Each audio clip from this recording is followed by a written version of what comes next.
Bro, what in the world are you doing? I'm making my coffee, man. Man, that junk is loud, boy. It sounds like you building a whole Empire State Building in your kitchen. I believe I am. I believe I am. Yeah, no, I didn't. I didn't make it in here quick enough to make my coffee uh You making iced before coffee I though, bro. You weak. huh You making iced coffee. You weak, bro. iced coffee. What do you Yo, mean?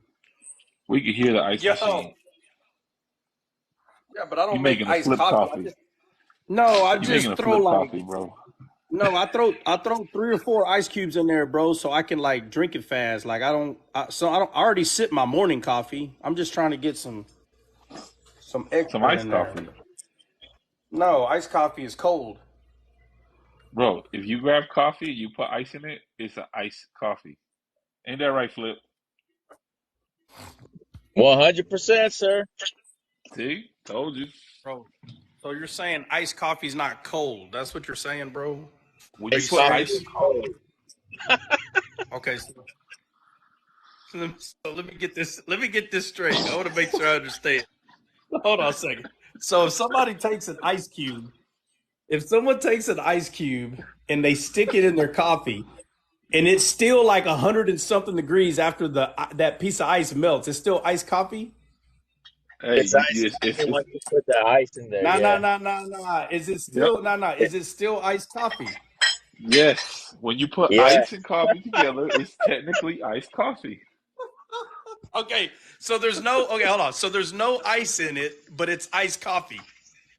You put ice in it, then it's iced coffee. Now, I Huh? didn't say cold coffee. I said iced coffee.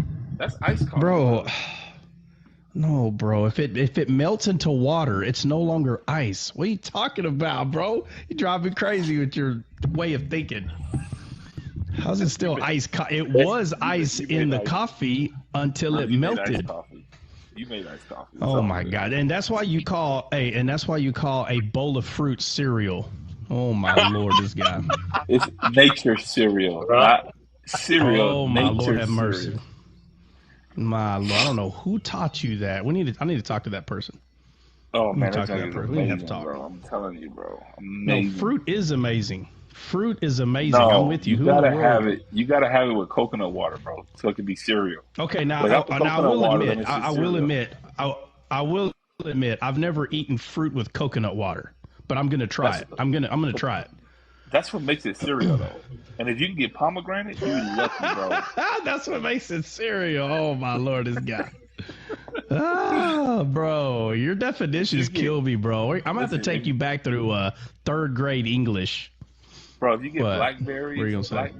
blackberries, blueberries, pomegranate, and strawberries, and then you put some. If you get like pomegranate already like in the seeds, or you break it down to the seeds and put it in there, and then you put the coconut water in there, bro. When I tell you fire, bro, your life will change, bro. You're gonna be like, man, Bro, but hold on, now bro. Here's my thing. Pomegranates, bro, you got to take that big old seed out of there. You know, what I mean, so you're going to stick all this in your mouth and then search for seeds and spit that sucker out or what? man, you eat the seeds of the pomegranate, bro. Like the little red things, I just eat them. Yo, my, I don't spit out. oh I my don't like lord. squeeze it and spit it out. I eat it all. Oh my lord, have mercy. Third country national. That's what I'm talking about, y'all. Y'all guys are a trip. Let me see. That junk is amazing, I bro. Let me uh see some. I invited my coworker on this live. Uh Oh oh, yeah. they gonna see who you really are now. They Well, gonna be she like, she oh, Flip, I He didn't know said you he was a knows. Christian. yeah, she's here. She's gonna be here.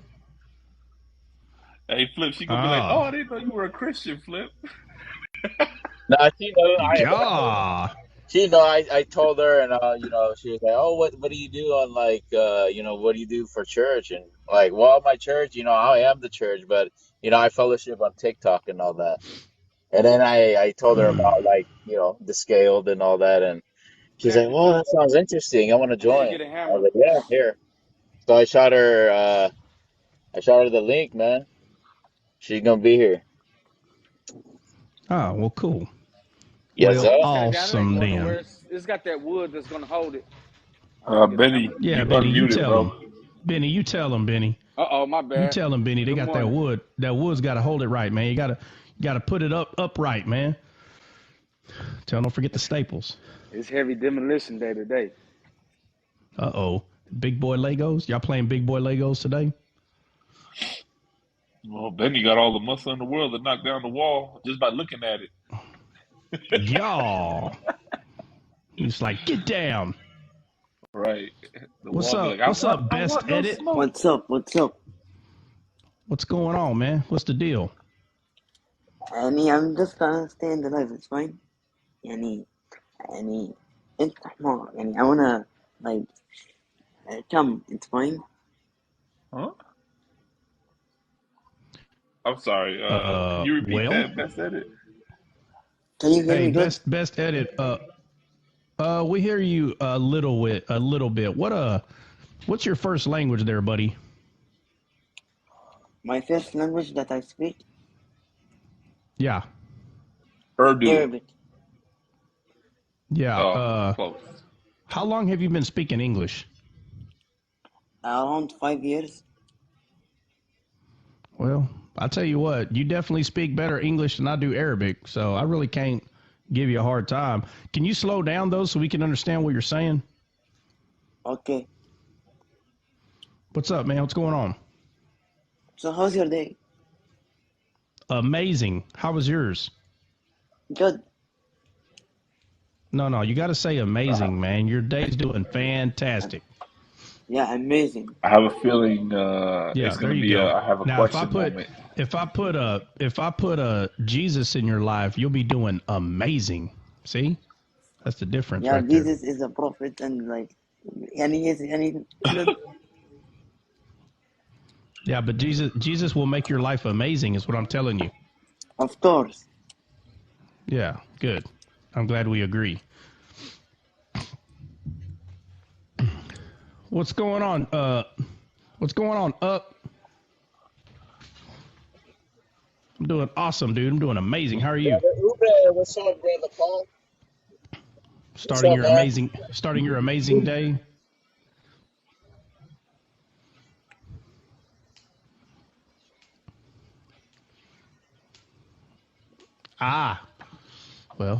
Well, all right then. Well, you're starting your day off amazingly. Yeah. Hey, Uber Power. What's up, Jess? What's going on? Hey, brother, getting ready for this beautiful Bible class we're going to have. It's an amazing day, blessed day. It's an amazing day. We are Amazing, blessed. blessed day. What'd you say, Flip?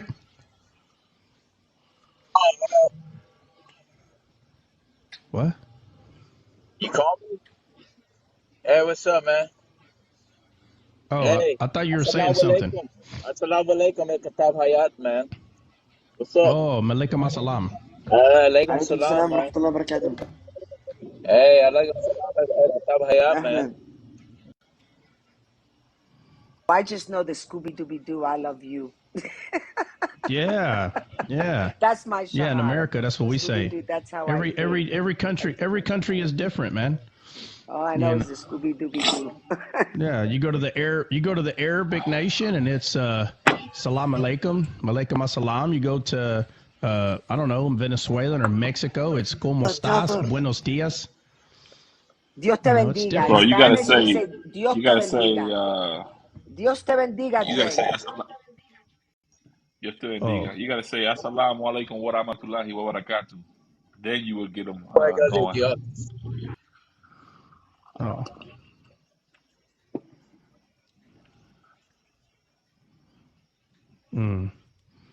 Well, don't say what exactly. The part that Dre said? Someone is saying I'm a Oh, slave in Arabic. yeah. Well, they do it to each other. Yeah, They don't do it to well, us. Dre added added some stuff there on purpose. No, that's the actual greeting, though. That's the greeting. Yeah. Well, the real greeting is well, never mind. Didn't they say blessings with a kiss? They'll say alaikum Yeah, to but you, that's though. Yeah, they That's do our that. greeting. That's our greeting. Yeah, alaikum. Just yeah. you So know, everybody, I'm they sending you don't a give kiss. you Is that a kiss or a mouse? You know how the Bible tells us meet your I brother don't know with what the that kiss was. and with the Holy Ghost. I'm sending all you Oh guys my this. Lord. God. She was giving a kiss to everybody on the panel. She had to give 9. Astaghfirullah. He's probably washing his face over there. Subhanallah.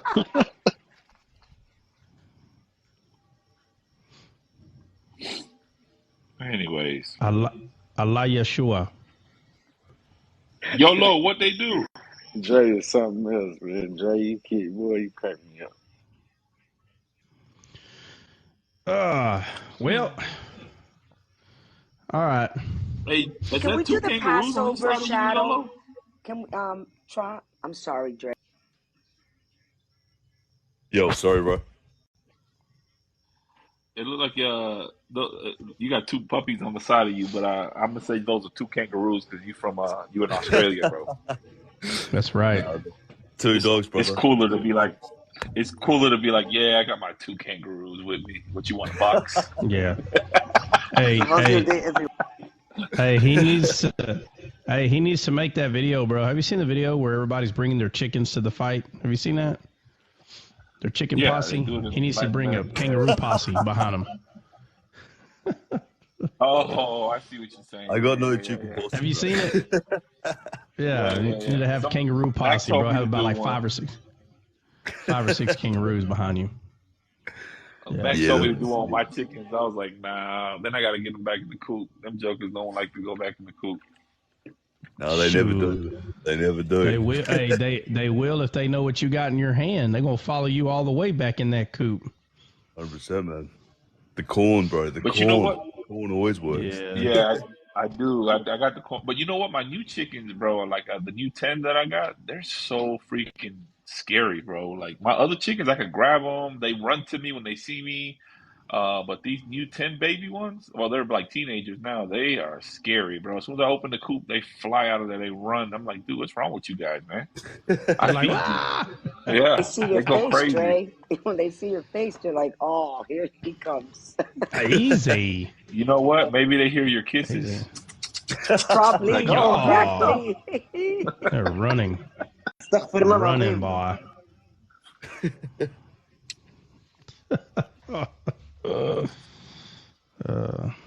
Yeah. Brother Paul, Anywho, saying that somebody in the comments can't hear you. Yes. I Oh, can hear you. okay. So how do I make them hear me? mute yourself and unmute I have yourself. to go down?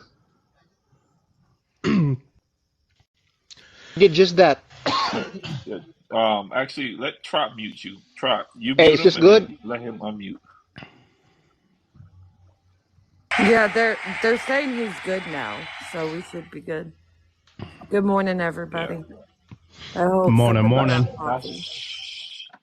not, Morning, cat. not sure who sent the gifts. I think it was Victoria. Thank you. Appreciate it. No, that was Paul. All Thanks, right. Paul. Thanks. Thanks, Trot. yeah, up. I think you're better now. I think. Hey, Yeah. YOLO, do you go to Hillsong Church? Hillsong Church.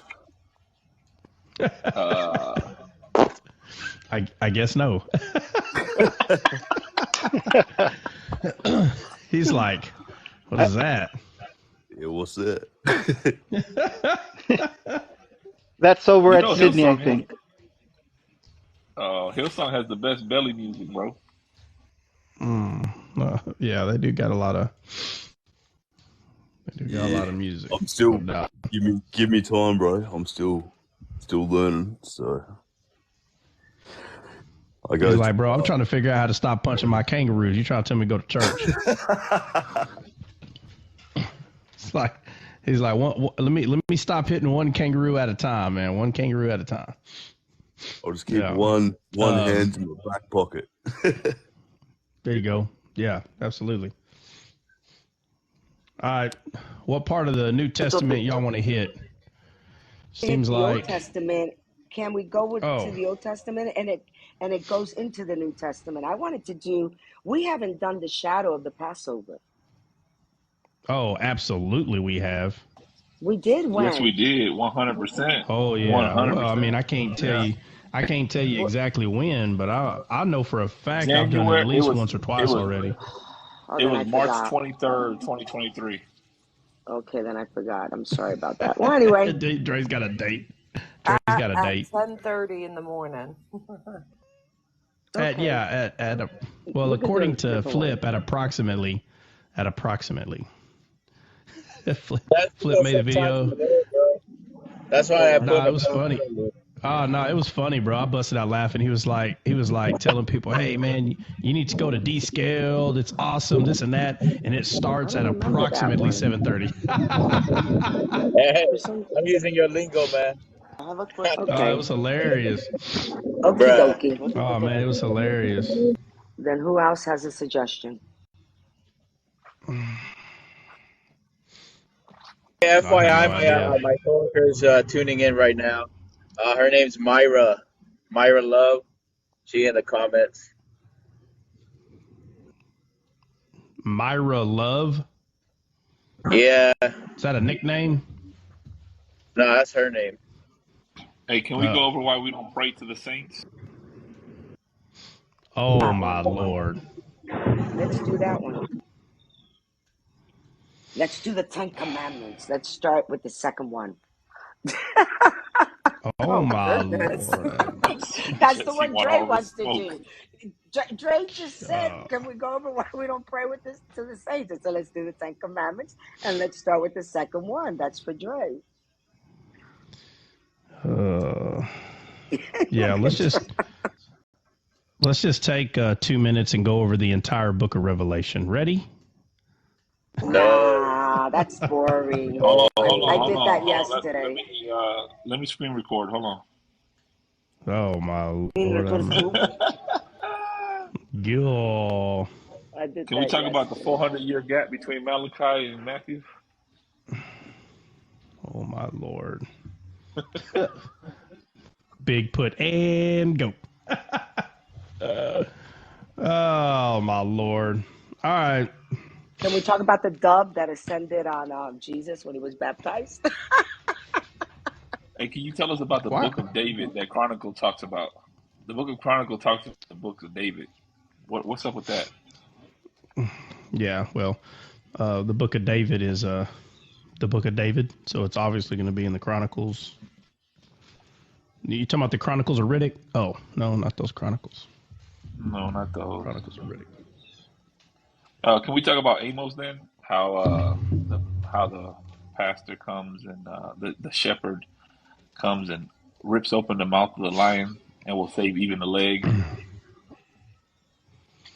That's a good one. I like that one. Well.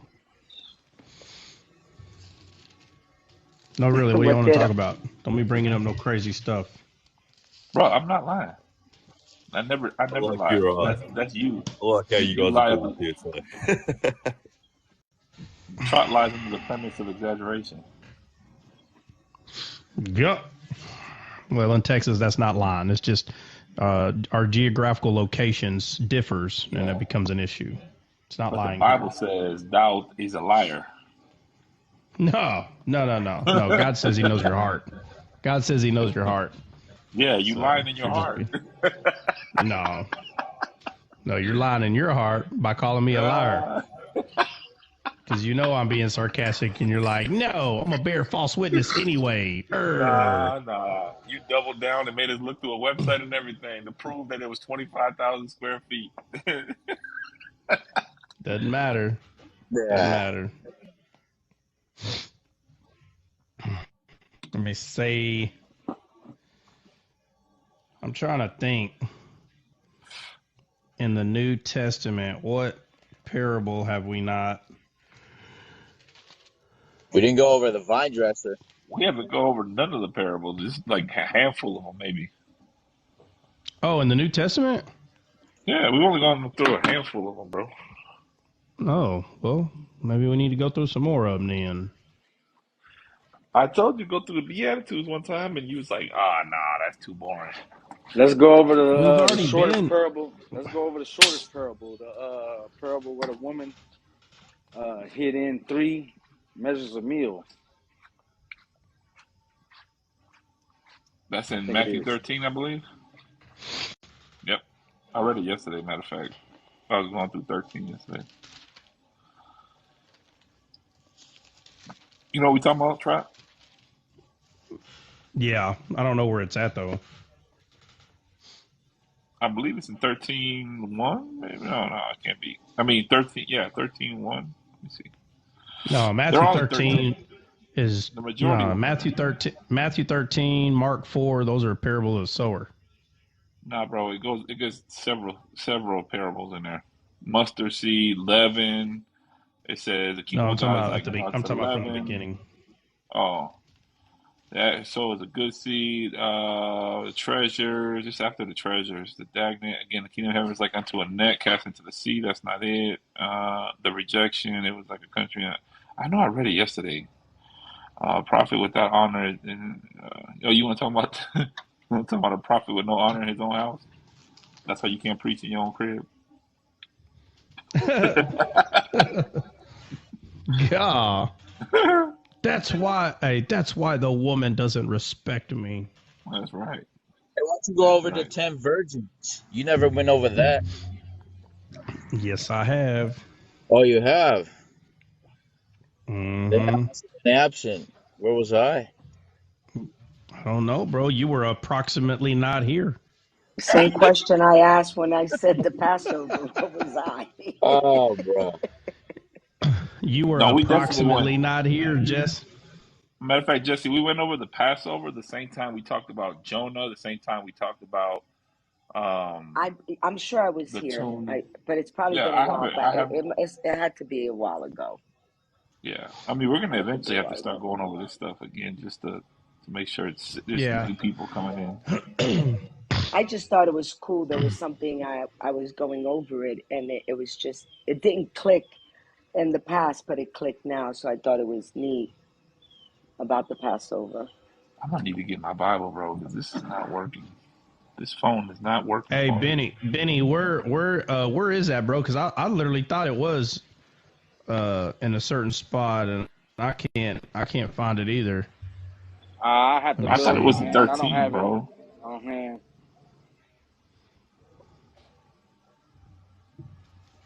Hold on, I'm gonna find it.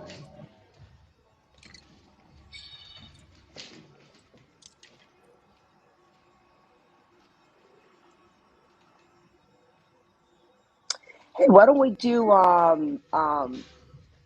Romans? Well, not Romans. Actually, it would be most of Paul's writings. Our Gosh, identity. Well, you've done that already. Our identity is in Christ Jesus. You did that a long time ago. Yeah, you already did that. Yeah, I try not to go over like just normal tedious reading because everybody can do that themselves. Yes, Like, exactly.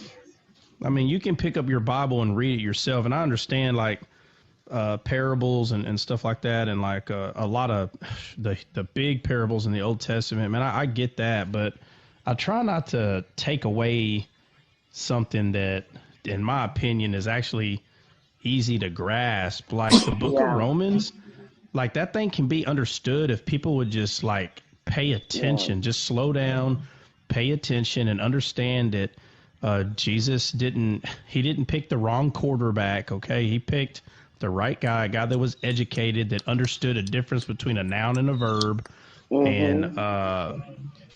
and so it's to understand that what he's talking about when he's talking about sin, that he's not talking about sin as an action. He's talking about sin that was given to us by the first Adam, meaning Yeah, our dead spirit. So anytime you exactly. see where he's saying the word sin, it's talking about your dead spirit. It's not talking about you just broke the law and sinned.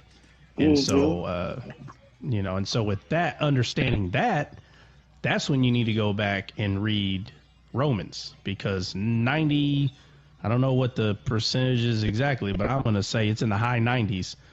percentage of people that claim to be Christians that read the book of Romans think it's talking about sin as an action, and it's not. It's not talking about breaking the law. So. You want to talk about the That's parable of the Good Samaritan, maybe? That's a good one. Well, I thought we were going to talk about the parable that Benny brought up. I can't find it, bro. Not. I cannot find it. Okay. Which one are you talking about? Again, I gotta exit out. All right. I'll just give him a second. I find it, bro. What is it called? The parable of the what? How do they call it?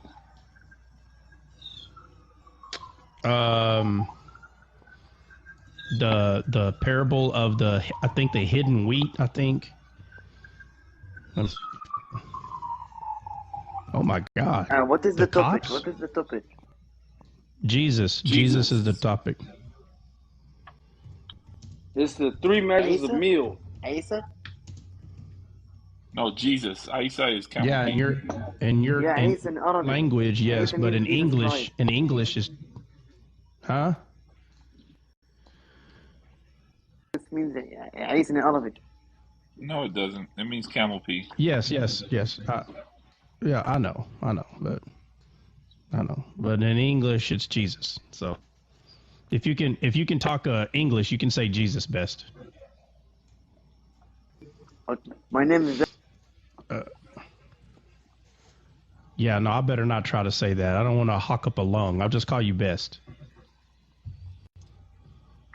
I'm not practiced.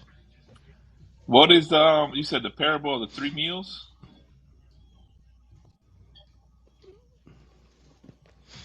The what? All right, so it's Matthew 13:33. I read right over it, bro. Jeez, what's wrong with me? Oh, it's 33? Yeah, bro. It's just I just went right over it. Did you say 13? Did you say 13? Or no, you can easily go over it, bro. It's little. Did he say 13? 13:33. Like it's that. Okay, thank you.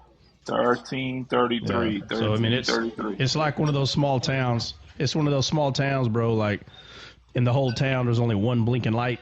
That's the stop sign. If you blink, you miss. And that's where the cops are waiting to give you a ticket. You darn right. 2 of them. They got more cops than they got street lights. They got just as many cops as they do churches. That's a lot. He said that's a lot. Yeah, buddy.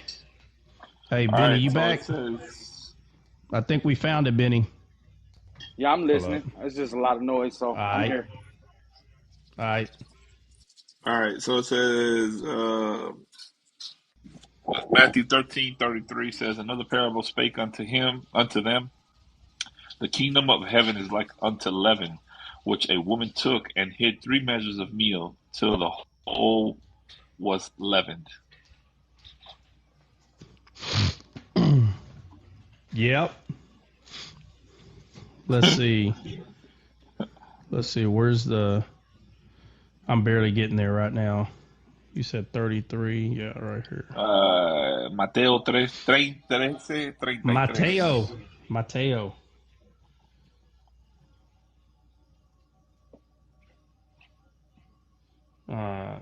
Yeah. I'm waiting on that. I'm waiting on that question. I'm waiting on the question to come out. What question? What question? The question.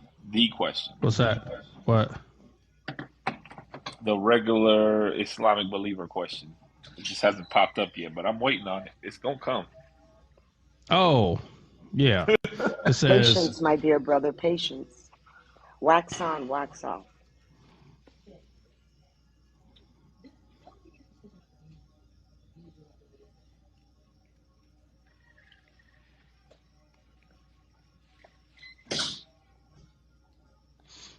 Yeah, it says the kingdom of heaven is likened unto leaven. And what is leaven in real life? Leaven is something that you use in bread. It grows. It grows the bread. Yeah, it's like a sourdough. Before you get into this, bro, is there a warranty for heifers? Can you exchange them if they're broken? Yeah, so in Texas, we have a heifer Walmart, right? And what you do is you walk in there with your heifer, Go, right. and they have to be barefooted, okay? And what you do is you're looking for other heifers that are barefooted, right? So all the barefooted ones are letting you know And wearing that they're pajamas. able to. What they're wearing actually doesn't matter. It's just whether they're barefooted. Now, if they're pregnant and barefooted, then they're fair game. Like you can go up to them and say hello and things of that nature. But your heifer has to be with you, and they have to be barefooted as well. But if your heifer walks into Walmart and they got shoes on, nah, Bubba, that's a done deal. Barefooted in Walmart. That's the rule. Now, don't ever mention that. Don't ever mention that. Don't ever mention that in front of my personal heifer, because we've had this conversation before, and she makes me walk home sometimes.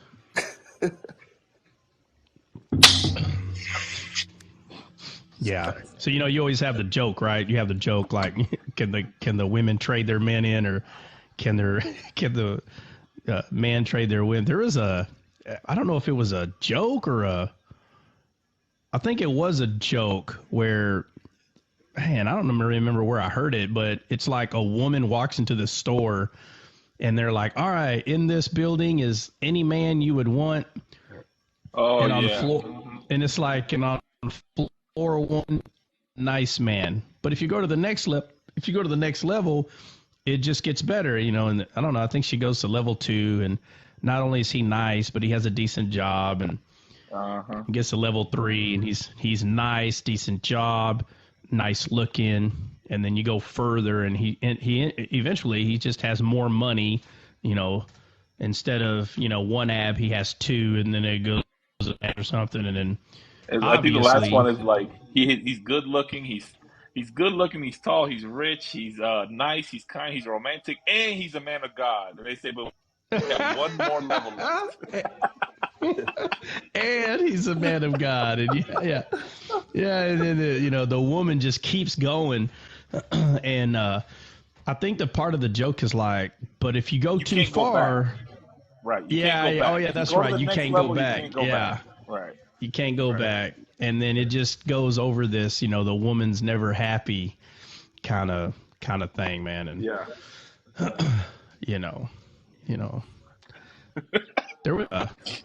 there was this. What we laughed about. I'm just saying that when the woman gets to the last level, guys, so you understand context. So she goes through all these levels. She's like, "Oh man, you tell me he could be better? Oh man, he could be better." I mean, she goes through 100 stages, all the way to level 100, which is the last level. But you cannot go back. And when when they tell her, like, "Do you want to go to the very last level?" She's like, "Absolutely. If it could be better, why not?" And she goes to the last level. When she gets up there, like, this whole test was just to prove that women are never satisfied. Oh yeah. Yeah. Yeah. Yeah, man. Hey, there's this argument. I don't remember what year it started. Now, I know it's been played around with for a really long time, but somewhere around 2015, 2020, somewhere in there, and I just don't remember exactly where, there was this these people, like a company, I think some of them work for different companies, but they got together and they wanted to literally have a debate because a woman started making, she worked for some magazine and she would have articles in there. You know how people write articles, and she had a series, and I'm messing this up. I'm doing the best that I can. I don't want to, Dre, to say I'm lying because I'm being sarcastic or paraphrasing. Well, anyway, so her title was "Men Are Finished." That was the name of like her article or whatnot, and she would go through in an apologetic way to prove that men are finished. And so some men, obviously, that are writers, got a hold of this piece, and they started, it was kind of like a rap battle, except it was, writing battle between magazines. And, the guys knew better. You know, they're not going to put women are finished. You know, they're not stupid. So they put men are not finished, and they gave their apologetic argument on why men are not finished. And so they decided to have a face-to-face debate with the mediator and anything. You can look it up. It's actually pretty funny. Now, I didn't watch the entire thing. I didn't take it that serious, but I would say it was hilarious, the points that they came across. But well, I probably shouldn't. All right. Well, if you want me to ruin it, tell me yes. If you don't want me to ruin it, tell me no, and I'll just let you look it up yourself. Yes, ruin it. Yes. Well, there might be some people here that Hold on, might Trot. So want to go look at it. was this the debate, Trot? Let me open up my camera just to double check. There was 'cause I'll watch there was it live tables. later. There was tables and everything.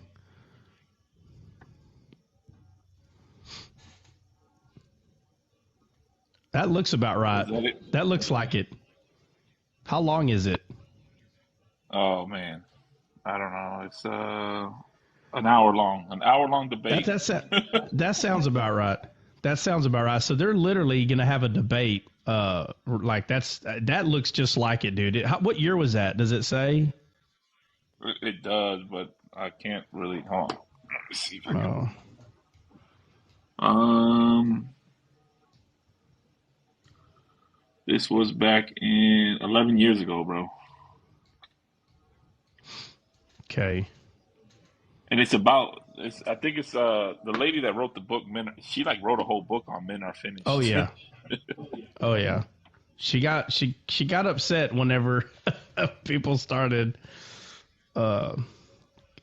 debating her about it, because she's got some pretty strong opinions, you know, about it, but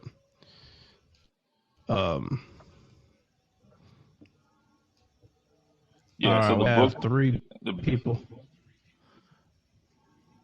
My bad. The book was written by Hannah Rosen. Go ahead. Sitting in the closet? What's up? Why, it sounds bad? It's all dark. It's because your screen went black. I put my phone down. Her name is Hannah Rosen. Yeah. Well, there's about yeah. So there's so far 2 or 3 people that said run it. So if y'all want me, I'll tell you what it came down to. Yeah, which is actually the whole point of why I brought it up. Yeah. So like it's like Avengers or something. No, it's just that there are people, bro, that they just like to watch it themselves. So, but anyway, so all the debating is pretty much done, and they're giving each other their last say, right? Their last line of defense. And of course, you know, I can't remember. Well, it didn't matter. But when it came down to the guys, and remember, I think there's a female and a male at each table. Okay, so it's not like it's males against females. There are females that disagree with what the lady is saying. And so the 2 people that came to debate this, the very last thing that happened is they brought out magazines. And so the point was, let's look at the past 5 years, the number 1 selling magazines of each male and female. And they go over the female magazines, and it says, how to get a guy in 5 days, how to look more pretty for your man, is your body shape hindering you from getting a man? And the best-selling magazines for female were all about men. And then the best-selling magazines for men were all about men, how to make my body look better. Where's the best spot to go fishing? Next time I go deer hunting, do I bring 2 guys or 4 guys, depending on the number of deer that I'm going to be, unaliving? And so the lady kind of got upset, and it kind of sounded like she was saying that, he shouldn't have used magazines to, excuse me, to prove his point, but it was kind of laughable at the end. Excuse me, that this woman is making money selling articles that are called Men Are Finished, And of course, her arguments is we don't need men, and that a woman can do just fine without a man. I mean, again, these are her arguments. And he said, that's funny. He said the best-selling magazines for women and men, they're both focused on men. Like, so the men's magazine weren't focused on the woman, but the best-selling magazine for women, everything in those magazines is all catered to men, So it was the argument men are finished was kind of debunked whenever he brought up he was like, well, you got a bunch of theories. I think they even brought up, I think he started bringing up jobs. She was talking about how men like certain jobs, because they're men, but women can do them too. And one of the ones that he brought up was, what about the sewers? And he brought up New York. Like, if you know anything about New York, they got a serious sewer system, dude. Like, it is, like, not even kidding. Like, if ants created that thing. And he said, do you know the number of women that do that job? And I don't remember if he gave an actual number or not, but whatever the number is, it's either, 1 or 0. Like, it's a real low number. And he's like, so are you saying that men need to stop running the sewers and go force women to do it because women don't want to do it? Should we force them to do it? They're pretty hysterical. Even the ones that she brought up, I'm sorry, would make you laugh. But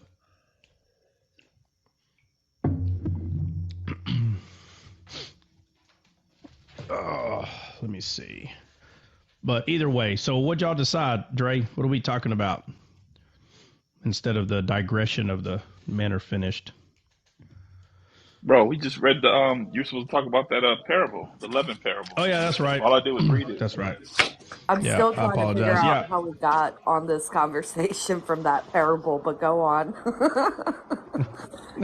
Well, maybe you didn't hear. Maybe you didn't hear. Let me see. Does anybody remember? I'm sure I can run it back and figure. Oh, that's all right. That's all right. Oh. Well, no. I think you do need to know. That way you're not, confused on how it got brought up. Dre said, "Hey, so is there an expiration date on our heifers? Can we exchange them?" That's how it started. Oh, 10-4. Were you here for that, Kit? I was probably. I said warranty. Were you here for that? I said warranty. Okay, warranty. I just wanted to get her fixed. Hey, Kit, were you here for that, or were you not here for that? I was in and out. I've been making coffee and getting my daughter's school stuff ready. All right. So I apologize. So it's okay. But for everyone listening, if you hear a digression and you're confused on how we even got there, it's probably because you either were not here or you didn't care about the topic. So 33, let's see. You said 33, right? Yeah. So, okay. So the kingdom of heaven is like unto leaven. And I was asking what leaven was. That's what I was asking. Well, what were y'all saying leaven was?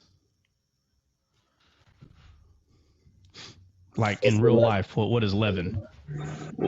Well, that's like what you put in the bread. You said in real life, right? Yeah, it's yeah. So like, remember they ate unleavened bread? It didn't have yeast. leaven in it because it's considered sourdough. Is what leaven Yeast? is. Is it yeast? It's sour.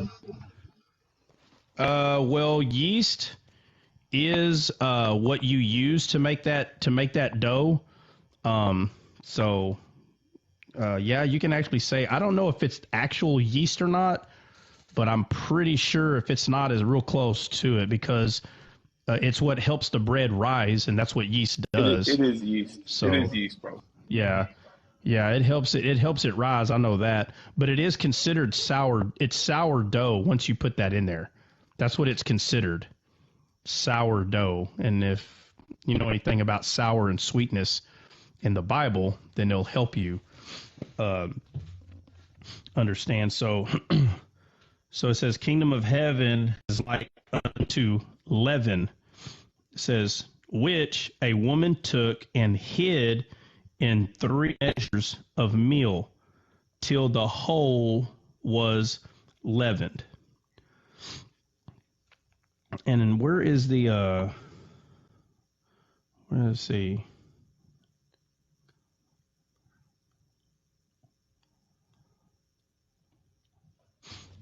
Yeah, let me see. I have a scripture in my head, man. Let me see. It might be right here. Is it Paul when he Dang, I says ain't a went over little this in a leaven long. leavens the whole lump? Yeah, it does. It does. Because remember, there's 2 leavens. Okay, so let me go to.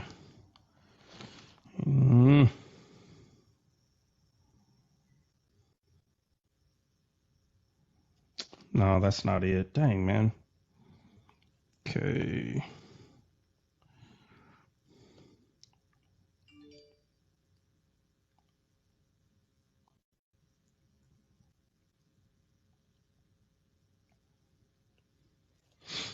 Yeah. Okay. So if we start at Matthew 13, he tells the parable of the sower, and we've been over that. And then he starts tearing he's continuously talking about parables of the kingdom, right? So he goes to, it's in the 20s, I'm sure. Kingdom of heaven is likened unto a man which sowed good seed in a field. Okay, so that's the good seed. We already talked about the grain, herbs. Yeah, so all these, just in context, he's going over many parables that are describing the kingdom of heaven. And the one that's before the one we're going now in 31, he says the kingdom of heaven is like a grain of mustard seed, which a man took and sowed in the field, which indeed is the least of all seeds, but when it is grown, it is the greatest among herbs, and becometh. Now remember, notice that it says, and I'll get to the leaven here, but it says, which is indeed the least of all seeds. What do you think the purpose of the mustard seed here?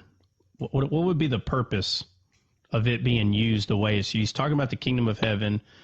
He talks about it being a mustard seed, and he says it's the least of all seeds, right? And you can easily say that the only thing he's trying to say is that it is small, right? But it's not a coincidence that Jesus used a mustard seed to describe faith. And he talks about a whole seed, though. That's what other people miss, is when Jesus is talking about the mustard seed, he didn't say it was a piece of mustard seed. It's still a whole seed. It's not a piece of, it's not like you break the mustard seed and you get a piece of it. So it doesn't matter how big the seed is. Is it whole or not? It's still a seed. And he talks about faith using the mustard seed. He is the quote unquote least.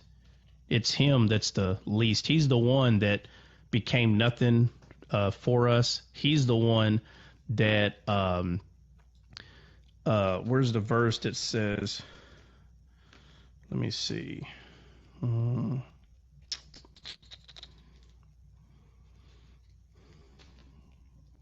Like the way he humbled himself when he came into this world, and the way he was treated.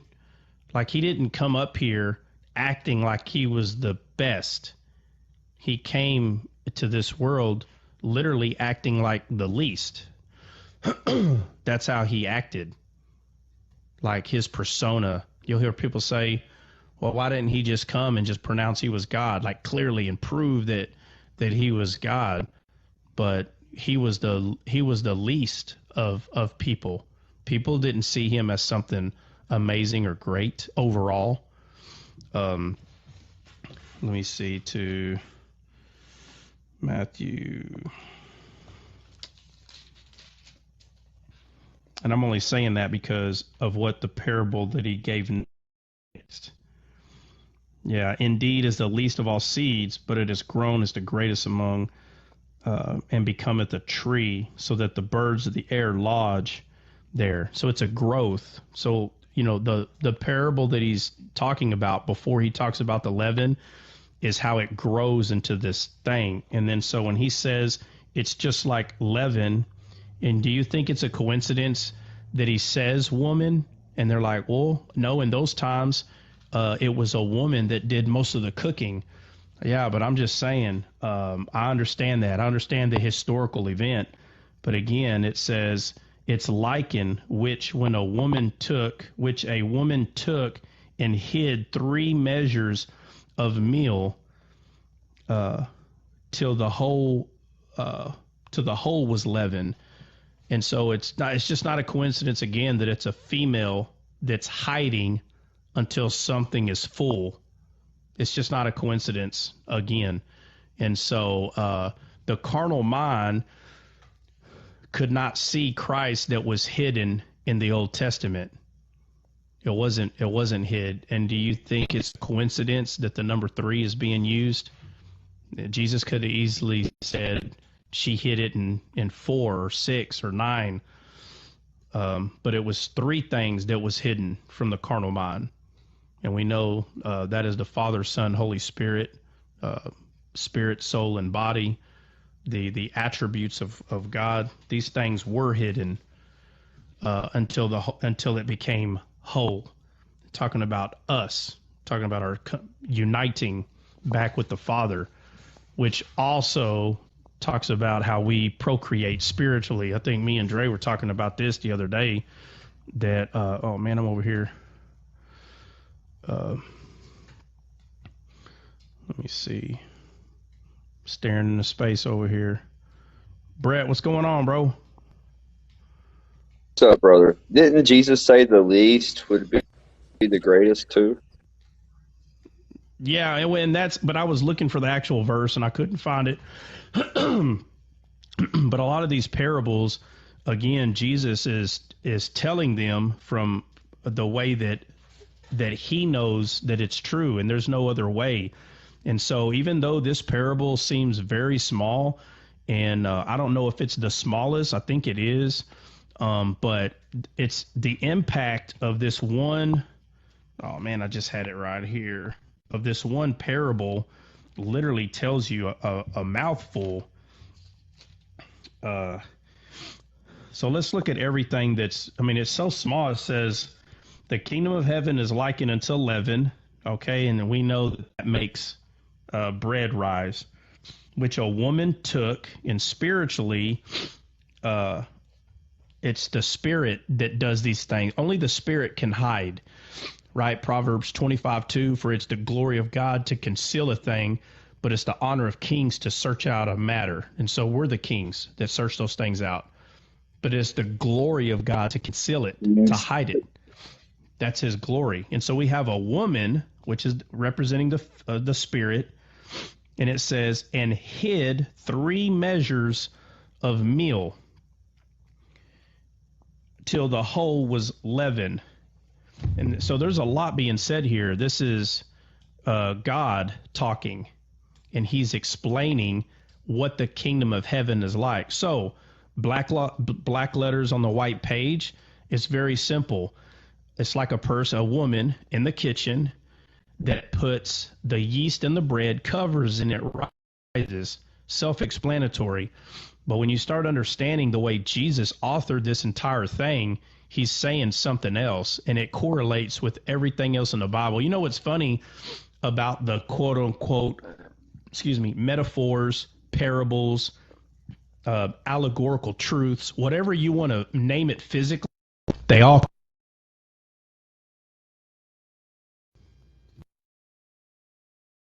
cut out. I'll say that again. So what's funny about the way that Jesus authors things is they all correlate. So when you have someone that says, "Oh man, you just make the Bible say whatever you want," well, if a human can make the Bible say whatever they want, it won't take long for you to figure out that it's not consistent.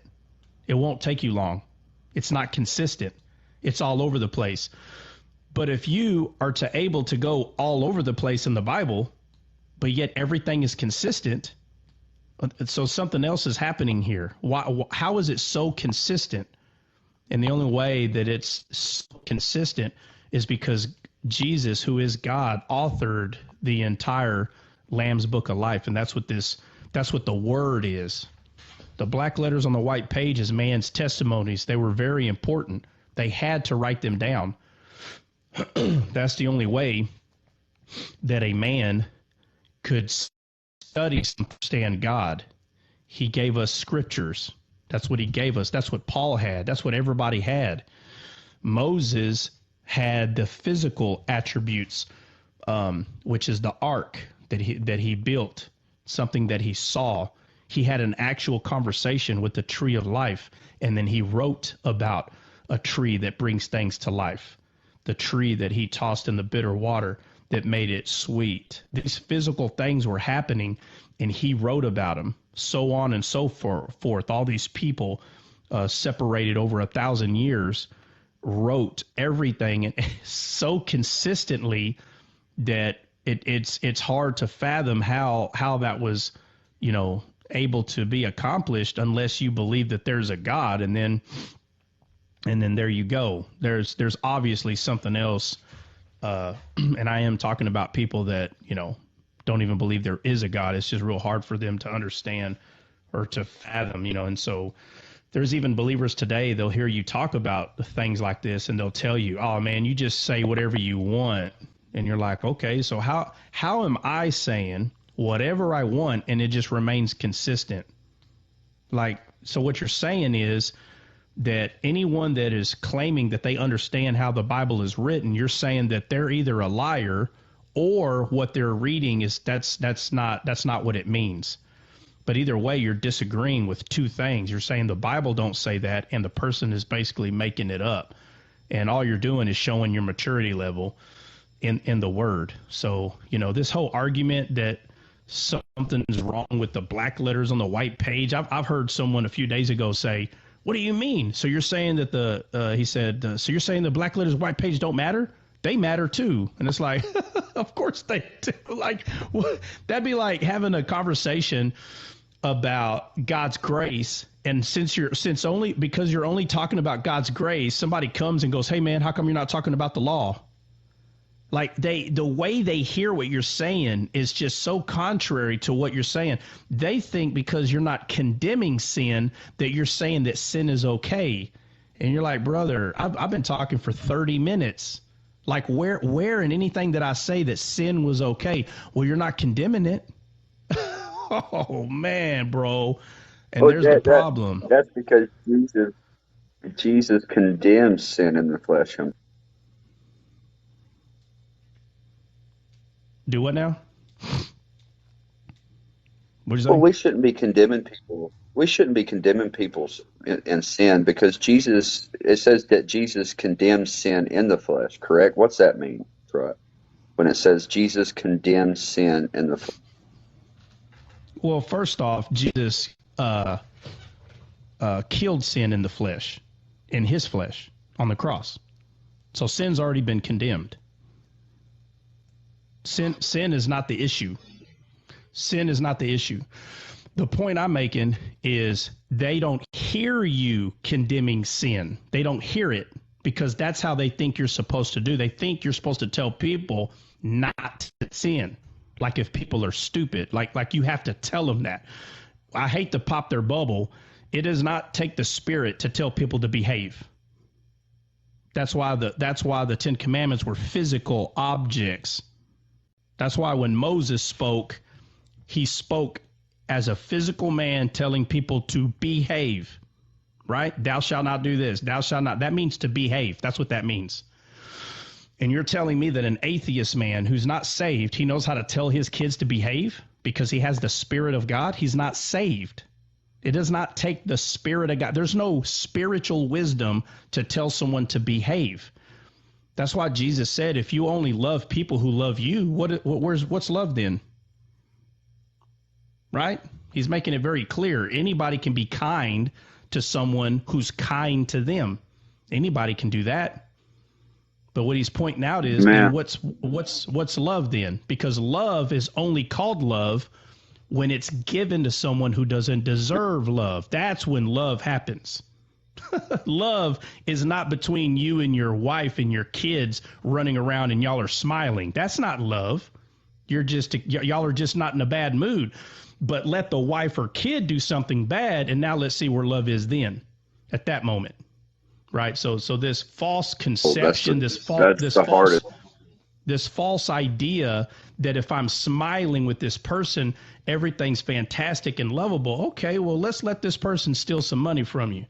Let's let this person cheat on you or hurt you physically in some sort of way. Now we'll see how deep rooted the fruits of the Spirit are. Are you still going to be in joy, or are you going to fall apart like a $2 suitcase? Are you going to forgive them, or are you going to hold them accountable to it and tell them you need to apologize to me? So love is only love when it's given to someone who don't deserve it. That is what love is. So, so with that being said, that's what Christ did on the cross, because the Bible makes it clear that we, before we became his children, the Bible says we were enemies of him. So if we were his enemy, then he loved us. So when people say, oh, well, God made me this way. God, that's why I tell people, stop lying to people. Quit telling people God made you. If they're not saved, you need to stop lying to them. God did not make them. If they haven't been born again, then they have not been created in the image and likeness of God. They have not been born again. That's why you have to be born again, because spiritually you have to be birthed from the Spirit. Now you have the image and likeness of God, not before. So that's why you have so many people, and I'm telling you, they'll admit that they sin, they don't care, and they go, well, God made me this way. Well, where'd they get the idea that God made them in the first place? Because you have ignorant Christians that lie because they don't understand what the Bible says.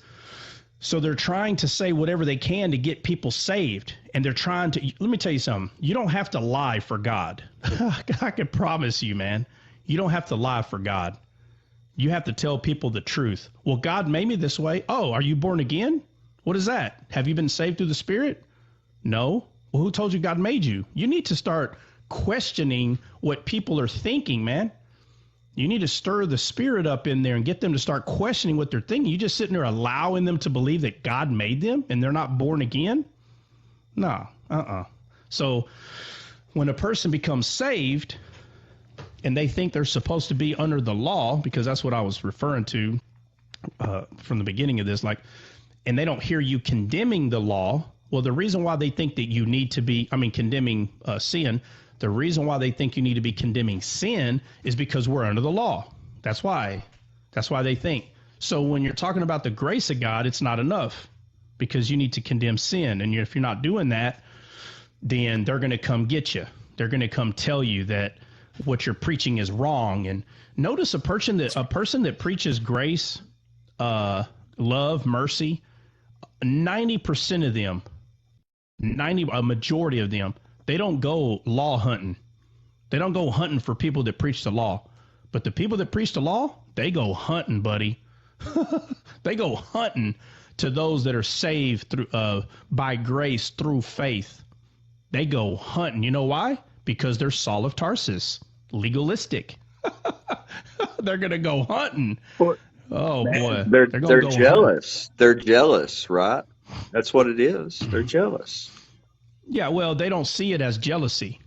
They don't see it that way. They see it as doing the gospel, because that they are enemy for our sakes, and Jesus said, "Love your enemies" for a reason. But they're enemies of ours because of the gospel. Man. Yeah. Now, if they're saved, right? They're not Jews, right? So there's people that are Jews, that if you pay attention to them, a little more jealous than your typical Christian that is saved and still doesn't understand whether they're supposed to be under the law or not, because they know that they're saved by Christ. They know that, and they're having a problem trying to let go of self-effort and those things come through time. So Pride. those type of people aren't do what? Just full of pride, right? Just like their father. Yeah, that's Pride. what. Yeah, that's with these people, it's pride, and they have to be descaled, right? Just like Saul of Tarsus was. Saul's scales fell from his eyes. His main problem is he was prideful. That was his main problem. But obviously, he had to have some jealousy there because the Bible makes it clear that that's how these people are going to react towards you in out of jealousy. But he was very prideful. There are Jews today that that they are jealous of the gospel, 100%. But we have people in America that they are saved, but they're struggling. And it's easy to fall back into the belief that we are supposed to earn God in some way. And it's not always easy to get someone to see that you can't earn it, especially in this life that we live in where everything is pretty much earned. Like most people understand merit. Right? They understand it. A lot of awards I got in the military, they're merit. I earned them. You get promoted at a job, most of the time, it's because you earned it. So then when you tell a man, a human, oh, hey, you're saved and you don't have to earn it, it doesn't really go very well. Now in America, we're getting to a point where I'm going to actually see, I believe, in my lifetime, a huge coming to the Lord because without even trying, we're teaching people they don't have to earn nothing. Now, I understand it's bad. I get it. But when you start giving trophies, right, for not earning nothing, and you just have this entitled attitude that everything is owed to you, it could hurt you in this world. But the one place that you actually can benefit is receiving Christ, right, without merit. And I do believe that even though there's a lot of bad things in this world that's coming from this entitled behavior, I believe God's going to be able to use that for his good, and there's going to be a big awakening like all at one time because these young people that are growing up getting trophies for nothing, right? If you get first place, you get a trophy. If you get 21st place, you get a trophy. Everybody gets a trophy. So they become this entitled attitude. Well, if you explain the gospel to them and tell them, well, you don't have to earn it, a lot of them will understand because they were brought up not really earning a whole lot. That's why they call it a scandalous grace, man. You know that, right? They call it a scandalous grace. Who calls it that? What do you call it? Like the people in the past, like, when Paul was preaching to like the Greeks and all that, because they believed in like Zeus, Apollo, and that Greek mythology. Oh, yeah. Yeah, so they called it a scandalous grace, and in the Greek it's called bro. scandalous. So, yeah. Hey, Try, I just want to give everybody a heads up. I got a friend of mine. She's 13. I coach her in softball. She is listening. So you may have to speak sometimes way she can understand. I'm just going to give you a heads up. Well, yeah, let me, yeah. So, anything that we do to try to earn, God, that only comes from man's teaching, the idea that you have to earn something. Now, of course, at your job or just like Brett brought up, a sport, how, you can't get better at something if you don't do it. I don't care who you are. You have to do whatever the job is or sport is. You have to do it consistently. Like you have to put a lot of time in it, a lot of time and effort in it, so you can get more out of it. But that's things in this world. But in God's world, it's really weird because it's almost complete opposite.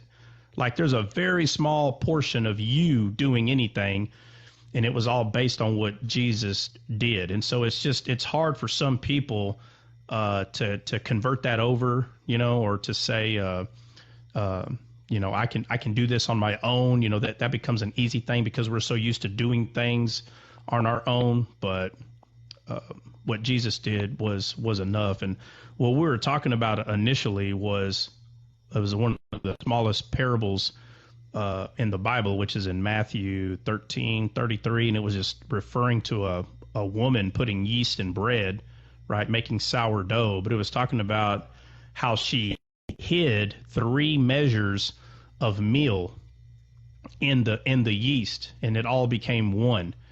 And it was just like the Spirit that hid Jesus in the Old Testament, or I'm sorry, hid the Father, Son, Holy Spirit, or Spirit, soul, and body in the Old Testament in a way until it became one. And I'm talking about the fact that Jesus came down here with the Spirit of God in him, which is the soul of God in him. And it's not always easy to see, but the Bible makes it clear in so many ways that it was hidden. So when people say, well, I ain't never heard that, well, you've never unearthed it, you've never dug it up, you need to go dig it up. There's so many verses that talk about God's soul, but it's our physical eyes that are pointing to our own soul when we're reading a lot of these scriptures. But the truth is, God offered his own soul for us. So how could he not love us when he offered his own soul for us? And so when people don't see that, then they're just going to argue about how good or bad a person you are. And here we go again, listening to the tree of knowledge. But here we go again, listening to the knowledge, the tree of, the knowledge of good and evil. We're listening to that rather than the tree of life, who is Jesus. Jesus is the tree of life, and that's where our focus needs to be. But yeah, so that was Matthew 13:33. And Dre, was there another one you wanted to go over, or I heard somebody bring up another one? Yeah, was we that were. Flip? I think it was Jesse, bro. Jesse had one. Jesse She had said one? she wanted to talk about how we don't pray to the saints. No, that was you, bro. You're fibbing again. No. No. And then I said, well, let's just go over the 10 Commandments and start with number 2. Flip mentioned Yeah, no, there was the 10 another one. virgins. Flip mentioned the 10 virgins. Yeah, the 10 virgins. Flip did? Yeah. I thought we went over that one already. Didn't we? No, I don't think we went over that No, one, bro. sir. Well, Not Trump, yet. what about when Jesus says, "Be you children of liberty"? Okay, well, let's go to the verse. What verse are you bringing up, Brett? Let me go find it. We just read it this morning, I think. I think Jesse might have been there. We were studying the keys and key.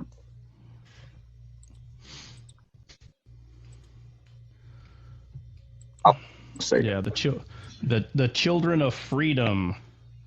Yeah, the Bible tells us, man, and it's all over the place, and it's good to dig them up and talk about it.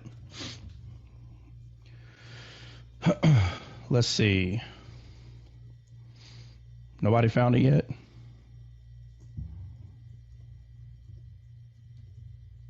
I got it. I think it's no. Which liberty? Because I think it speaks about that in 2 or 3 different places, Brett, that we talked about Yeah, it. I'm looking I want to know like which one it is that Galatians he. talks about it. First Well, Corinthians, John 8. Maybe it's John. Maybe it's John. Well, Paul talks about it a lot. Well, I know that. I just don't Jesse, know. it's in the letters. I just word searched it. But Jesse, did you read that out of the Peshitta scriptures? Is that where that came from? Oh, yes. I read it John. out of That's the what it is. Peshitas.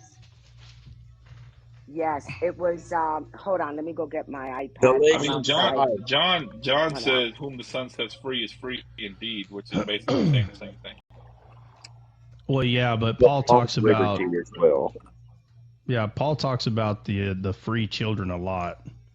I just don't know what letter they're referring to. Yeah, I read it out of the Peshitta Bible. That's what it was. Galatians 5:13 says, "If you were called to freedom, brothers, do not use your freedom as an opportunity for the flesh." I just want to know which one, Oh, Brett or Jesse, which I one think it's in specifically are John. y'all We were referring in to? John, right? Can you guys hear me? We were in John 20, right, Brett? Was that where we were at?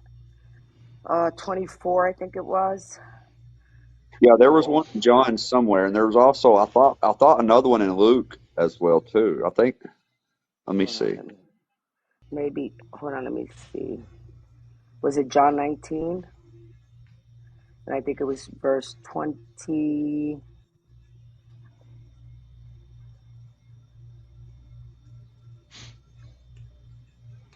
No, that's not it. All right, y'all figure that out. I'll be right back. Not right back. Right.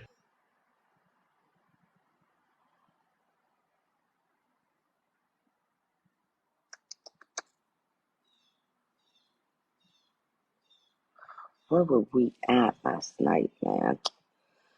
Oh, it can't be the 17th. Oh.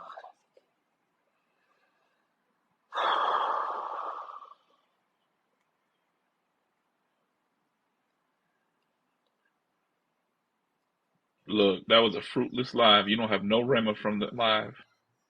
Noah? What are you talking about? The word didn't become rema A inside of Rhema you. It word. was Yes, it's fruitless. just I can't remember. We read a couple verses, and this one was strictly out of the Peshitta Bible, and I have it. I just can't. And I was back and forth. Now I'm trying to find it. Was The it? Bushido code is a samurai code, death before dishonor. I don't know what you're talking about. What you talking about, Peshitta Bible? What is that? It's the first Bible that was translated from the Greek into the Aramaic before it was translated into the Latin. So it's actually said to be used in the first century. So actually was according to what the historians say, it was before the second century, so which means Jesus died between 30 and 33 AD. I mean, so we're looking at maybe 190 to 100 AD. So it's they say it's the oldest translated manuscript next to the Ethiopian Bible. Where can I get this? You can go on BibleHub.com, and then you go to and the top it's going to say all the different versions: NIV, NLT, ESV, BSB.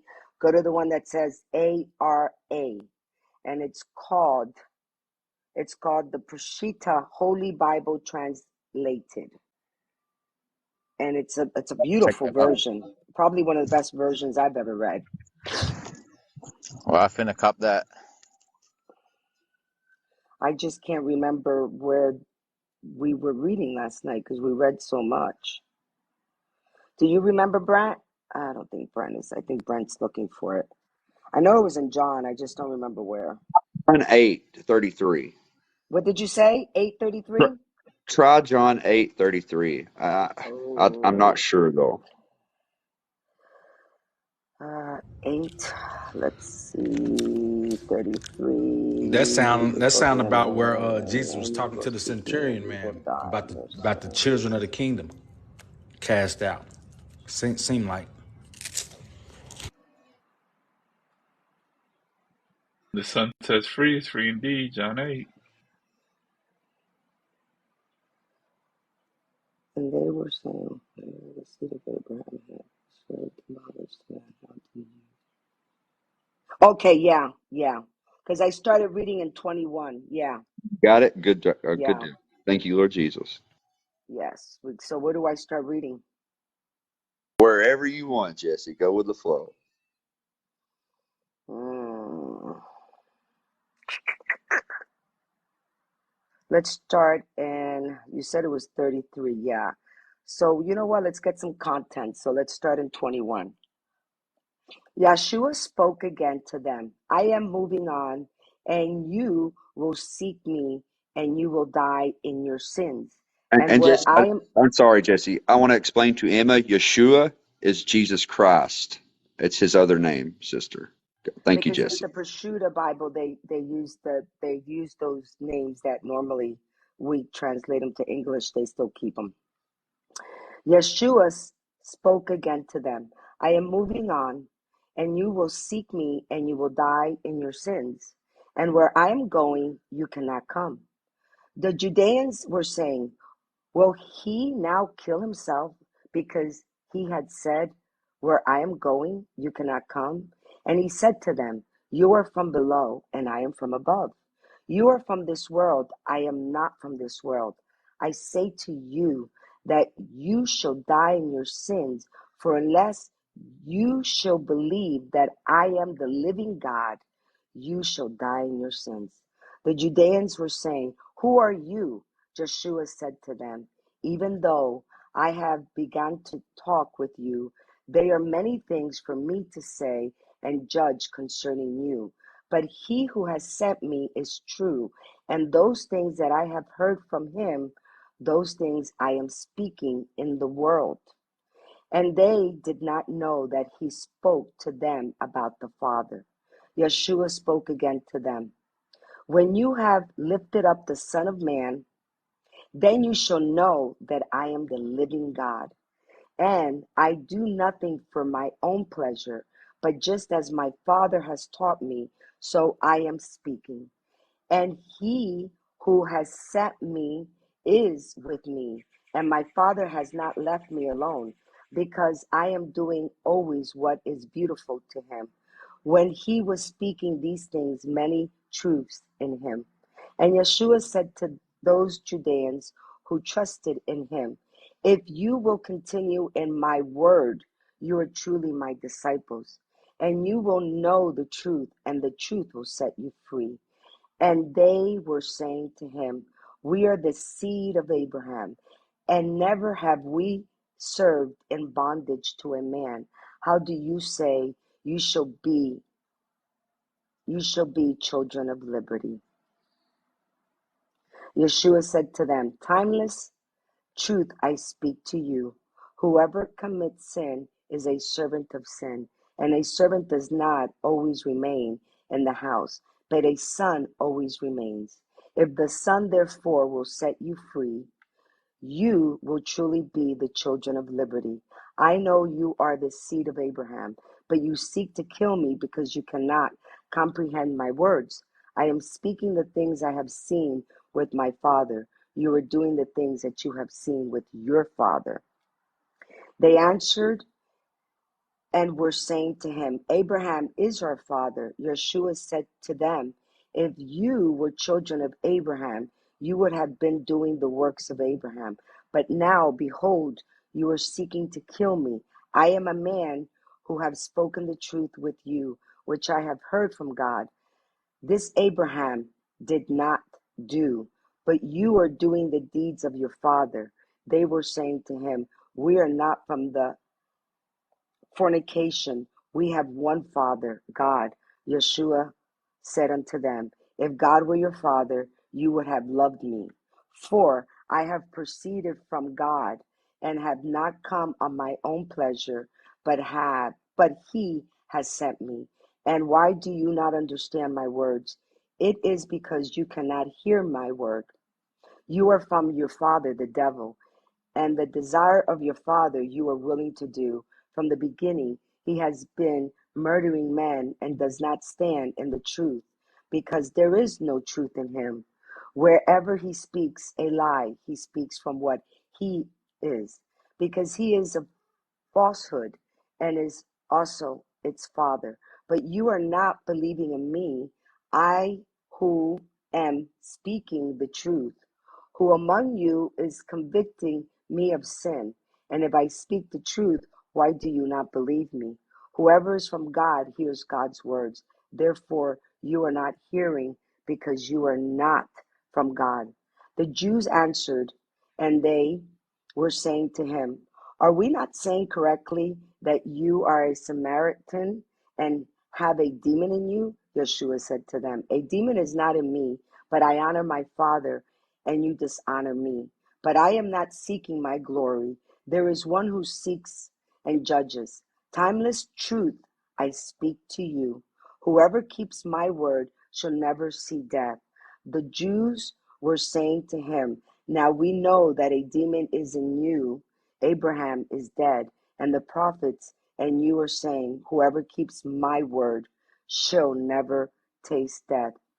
Are you greater than our father who died, and the prophets who have died? Who are you making yourself? Yeshua said to them, if I glorify myself, my glory is nothing. It is my Father who glorifies me, he of whom you say he is our God. And you do not know him, but I know him. And if I had said that I did not know him, I myself would have been a liar like you. But I do know him, and I keep his word.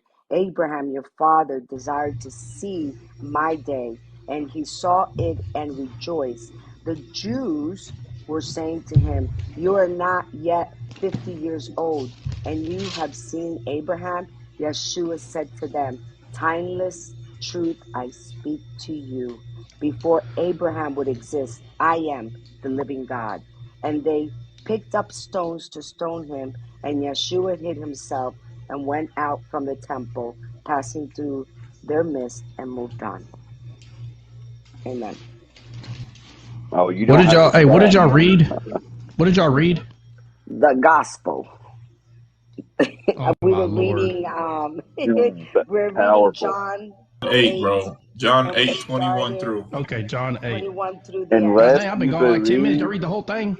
unless you believe I am the living God, you shall die in your sins. You guys need to Would y'all read read that? this. Would y'all read that for? What do y'all want? Where y'all wanting to go over? Well, we were talking about the liberty. Yes, read that verse for him, Jesse, Ah, since he's back. Okay. Okay. And Yeshua said to those Judeans who trusted in him, if you will continue in my word, you are truly my disciples, and you will know the yeah, truth, and the and that truth will set you free. And they were saying to him, we are the seed of Abraham, and never had we served in bondage to a man. How do you say you should yeah, be children of liberty? yeah. And I mean, it's so simple, but again, we make a mistake when we think that these scribes and Pharisees that he's talking to, we make the mistake when we think that this is the only conversation he had with them, or Mm-hmm. or they didn't know of other things he's saying. So what verse was that again? Our The verse, actual. if you want to read it in your King James version, it would be John 8, 31 through 32. And 31 to 30, Jesse, he Okay, so 33, also 31 to he, 33. he also brings up the children of liberty again after that verse too, right? Yes, and then he keeps, and the reason we were using this verse was because we were referring to Genesis chapter 18 when the Lord visited Abraham, and in that verse, and in Genesis chapter 18 verse 10 and 14, he tells them, the Lord tells them, timeless, I will visit you in the future, and he says it in Oh timeless, wow! and that's I just why got that. and that is why I referred to this here, because you could see that the Lord was actually speaking to Abraham, your seed, which is going to start with the birth of your son Isaac, I will yeah, also visit them in the future. And then here he's actually telling them, I was there with Abraham. It's amazing. It's yeah. And amazing. so the verse that you read where it says 31, uh, if ye continue in my word. Okay, so these guys knew exactly what he was doing. They knew Hmm. exactly what he was saying. So what is he saying? Continue in my word. Him and Jesus. Yeah. And what else does he tell the scribe and the Pharisees? What was the whole story There's a whole story that he presents to them. He just tells them here and there. We just see these little encounters. But if you put all of them together, he's constantly telling them that they're blind and they don't hear. That's what he's constantly telling them. He even says it right here. He says, continue in my word, then ye are disciples indeed, and you shall know the truth. The truth will make you free. And he says right here, let's see. And then he also tells them timeless, again, he goes to 51. Timeless truths I speak to you. Whoever keeps my word, which is Jesus, is the word became flesh, shall never see death. Yeah, well, hold on a second. He just says all kinds of stuff to that. Abraham's children do the works of Abraham. Right here in 39, if you were Abraham's children, you would do the works of Abraham. What was the works of Abraham? The law. Faith. Oh, faith? No, it wasn't the law. The law wasn't given yet. Abraham didn't have the law, that's right. Yeah.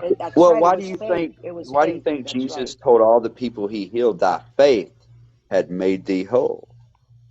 Well, Jesus is faith. So it's him that makes. So when Abraham received, excuse me, when he received the word of the Lord, right? He was told to go get 3 or 5. It was 5 animals. It was a dove, a pigeon, a heifer, a goat, and what was the other? It was a heifer, a she-goat, and it could have been a lamb. I don't remember off the top of my head, but it was a total of 5 animals, which is the number of grace, right? That's what number 5 is. And it's not a coincidence that the 3 full-size like animals, they were cut up, but the pigeon and dove were not, because the dove is symbolically representing the spirit, and the pigeon is representing Christ. And if you don't go study that out, you won't see it. But this pigeon is 100% innocent, like taken from the mother, doesn't even have feathers, naked pigeon. That's how it's explained in Hebrew. It's right there, by the way, on my picture. Oh, let me see. Well, you got a little picture of it? Let me see. So, yeah, it was a sheep, a ram, and a goat. And it talks about the fire coming. And when you study this in Hebrew, man, if you're not familiar with both the Old and New Testament, the intimacy is just not there. So the sealing of the Holy Spirit in Abraham's time was done right here. This was the sealing of the Holy Spirit. It was the sealing of a depiction of a shadow of something to come. So Abraham received a physical sealing of the Spirit, not the actual. So when he tells them, you're not doing what Abraham did, which means you're not trusting God the same way that Abraham did. Abraham trusted God with his heart, and the scribes and the Pharisees didn't do it that way. That's what he's telling them. And he tells them here in, and I speak that, let's see, which I have seen. He says, 38, and I speak that which I have seen with my Father, and ye do that which ye have seen with your father. He's making it very clear. I have spiritual sight, and you have physical sight, carnal sight. Let's see. Let me see. Where's the one where he says, and if God were your father, love me, proceed not, do not understand. Right here, 43. So this is on 8:43. He says, why do you not understand my speech? So let me ask you this. Is there anything he's saying that's not understood if you knew Hebrew or Aramaic? Would you think that if we were to give the scribes and the Pharisees a test and we were to like go over physically what Jesus was saying, do you think they would pass the test? Mm-mm. And can I say something real quick? No, let me show you. Well, let me show you what I mean. So let me ask you this. What part of what he's saying would you say that they don't understand? What? Let me ask you this. Yeah, it would pass because it'd be physical questions. So when he says, why don't you understand my speech? He's not just talking about this one time that he's talking to them. How many conversations does he have with them? Well, he has a lot of conversations with them, and they never understand what he's saying. And then, this is the part that I think it's very important that people pick it up. The reason why we went to John 8, because when you go to Genesis chapter 18, and the Lord visit Abraham, remember? And then the two angels took off to go do whatever he did with Lot and Sodom and Gomorrah. But if you go to verse 10 and chapter 18, he says in verse 10 and in verse 14, because then we see he confirms it here. He tells him, and he said, I will certainly return unto thee according to the time of life. And then he tells him again in verse 14, anything too hard for the Lord? At the time appointed, I will return unto thee according to the time of life. And that's when he's speaking to the seed, because he's telling Abraham, I'm going to come back to you according to the time of life, to your seed. And that's them here in John chapter 8 that he's speaking to them. Because that's when okay, they but questioned him. I thought, hold on a second. I'm sorry. I thought y'all were bringing up the children of freedom. Exactly, but it's all part of this. Yeah, this is all part of okay, that. but that's what I'm talking about. That's exactly what I'm talking about. I'm talking about the free children. Exactly. That's what I'm talking about. So right here where he says, and why do you not understand my speech? Because you read this whole thing, right? So why he says you don't understand my speech, even because ye cannot hear my word. So I don't know. I'm just going to say that they could hear what he was saying. True or not true? They could hear him. So then why is Jesus telling them they can't hear? Why is Jesus telling them they can't hear then? Because their ears weren't circumcised, bro. Exactly. Well, because they're not doing what they're claiming that they belong to. They said they belong to Abraham, but yet Abraham understood and could hear what God was telling him to do. Abraham lived by faith. Notice They're what not living by faith. what they he were tells living by them. the law. If you had known my Father, you would have loved me. Why is that, Trot? Well, that's evidently clear because Jesus. Maybe not for a 13-year-old, though. Do what now? Maybe not for a 13-year-old. Well, we'll put it this way. We'll say this. Look, everything that God talks about, he speaks with wisdom. Okay? And so he makes it fair for everybody. There's not going to be anyone in heaven that says, well, I didn't know that. Nobody's going to be able to say that. Everybody was given the same opportunity. And so he starts off in a very small way. So whoever any person is, wherever they are mentally, it doesn't matter the age, that they can start to understand. So he talks about the kingdom of heaven in a piece of soil, a piece of land, a piece of dirt, and you put a seed in it. And this is God saying this. God is talking about soil and a seed. He's not doing it to agitate anyone. He's doing it so he can show you and give you an idea in your mind how the kingdom of heaven is. So in the Bible, God is meeting us where we are.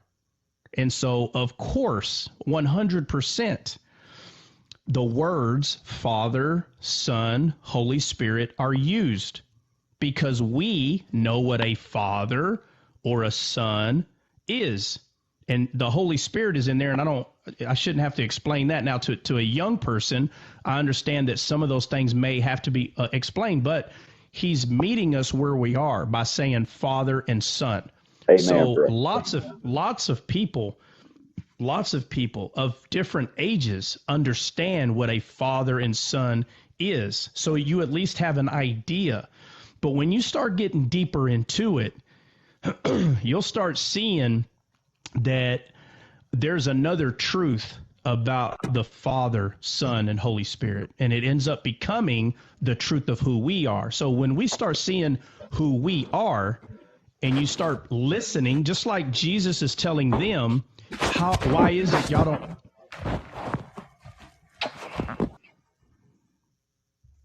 when right now, we just got through reading, Jesus is telling them, why don't you understand my speech? And this right here is huge. He's telling them that he's speaking in the way that they don't understand. That's what he's Amen. telling them. And it's true Amen. because the way that God speaks, your physical eyes in this world, it doesn't make sense what he's saying. So there's another set of eyes. There are spiritual eyes, and they have to be opened. But when those spiritual eyes start becoming open, and I know this hurts, it makes a lot of people mad because your physical mind has been believing something for so long. It will never take away the truth that there's a Father and a Son, because in the teachings that is needed for people of different mental stages of growth. But the truth is, when you start seeing who you are, and Christ tells us over and over who we are all the time. He's constantly showing us who we are. And then Paul is constantly telling us who we are. You start seeing yourself a little bit different, and you start noticing in the scriptures that we are a three-part being. We are a spirit, soul, and a body, each one of us. And we learn that God made us in his image and in his likeness. So if he made us like him, well, I'm not going to use verses to complicate things, but the truth is God is a spirit, soul, and a body, and he made us just like him. That's why we are a spirit, soul, and a body. So when he uses words like Father, Son, Holy Spirit, he's using words to teach you in the smallest way that he is a three-part being. That's what he's teaching you. But if you go to someone and you just start talking about God as a spirit, soul, and body, that is not easy to start learning that way. But it is easy to gather an idea that he is a Father, Son, and a Spirit, like that, okay? But he's a three-part being. And it's funny that people will say, oh, yeah, we're a three-part being, but he's not. Okay, well, then you don't believe the Bible then, because the Bible says that we were made in his image and in his likeness. We were made just like how he is. He's a three-part being. So it's not always easy at first to see and to understand. Notice what we just read. If these scribes and Pharisees, who were grown men, 25, 35, some of them 55, and they read the scriptures for years, how is it that God, who is Jesus, how is it that he tells them, how come you don't understand my speech? Wouldn't you think that people that are reading the scriptures for 20 years should understand the way God thinks? But the problem is the scribes and the Pharisees were only focused on things in this world. And when you're only focused on things in this world, then the thing that is important is not being focused on. And it's hard for your spiritual eyes to see, because only the things in this world is real. Well, it's not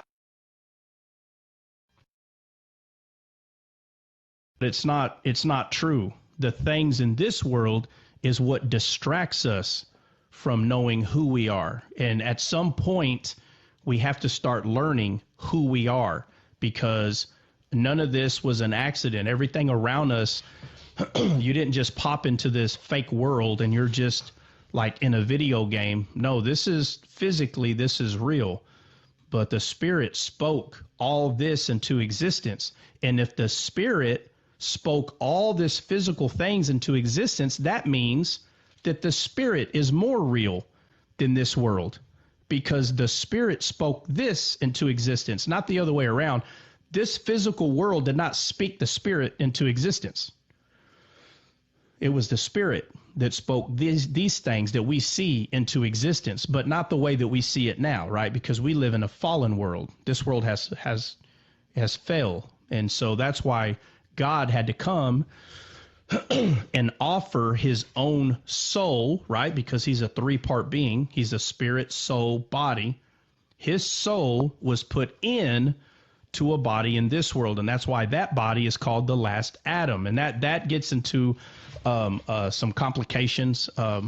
It's not very easy to see at first, but you do have to at least see that there was one man that was created. His name was Adam, And then there was another man that was created, and I'm saying straight from God, and his body was created the same as the first Adam. That kind of gets complicated, but the point is, that's why he's called Adam. And a lot of people, well, why is he called Adam? He's called Adam because he was made from God's heart, just like the first Adam. The first Adam was made from God's heart. The last Adam, the body that grew in Mary's womb, okay, the body that grew, the baby that was growing, that was made from God's heart. That's why Jesus is called the last Adam. But he's called an Adam because of how he was created, straight from the Spirit. Right? Because Jesus was perfect, just like the first Adam was perfect until the fall. The only difference is the first Adam was just a man. The last Adam was God. That's the difference. So I just think it's interesting that the way Jesus constantly speaks to these scribes and these Pharisees, constantly, over and over, he's always calling them blind and deaf without using those words. Again, in 43, why do you not understand my speech? Even because you cannot hear my words. But yet they can hear what he's saying. What he's saying is, you don't understand me. And the Bible proves itself that there is a different way to see and a different way to hear. And it is our job individually to care enough to seek those things out. Like Proverbs 25:2 tells us, it's the glory of God to conceal a thing, but it's the honor of kings to search those things out. We are the kings that the Bible is talking about, and Jesus is the King of kings. So when we say that we're kings, it doesn't mean that we have a castle. Not like that. It means that from a standpoint, because of who we are, we have that type of position, that type of authority. That's what it means when it says that we are kings. It's just talking about in the spiritual realm, we are kings, not in this world. So when you read the Bible and it becomes confusing, just know that our carnal mind, the head that you can touch with your hand, that brain in there, that does not understand God, but there's another part of you that does. And each one of us needs to give it a chance, right?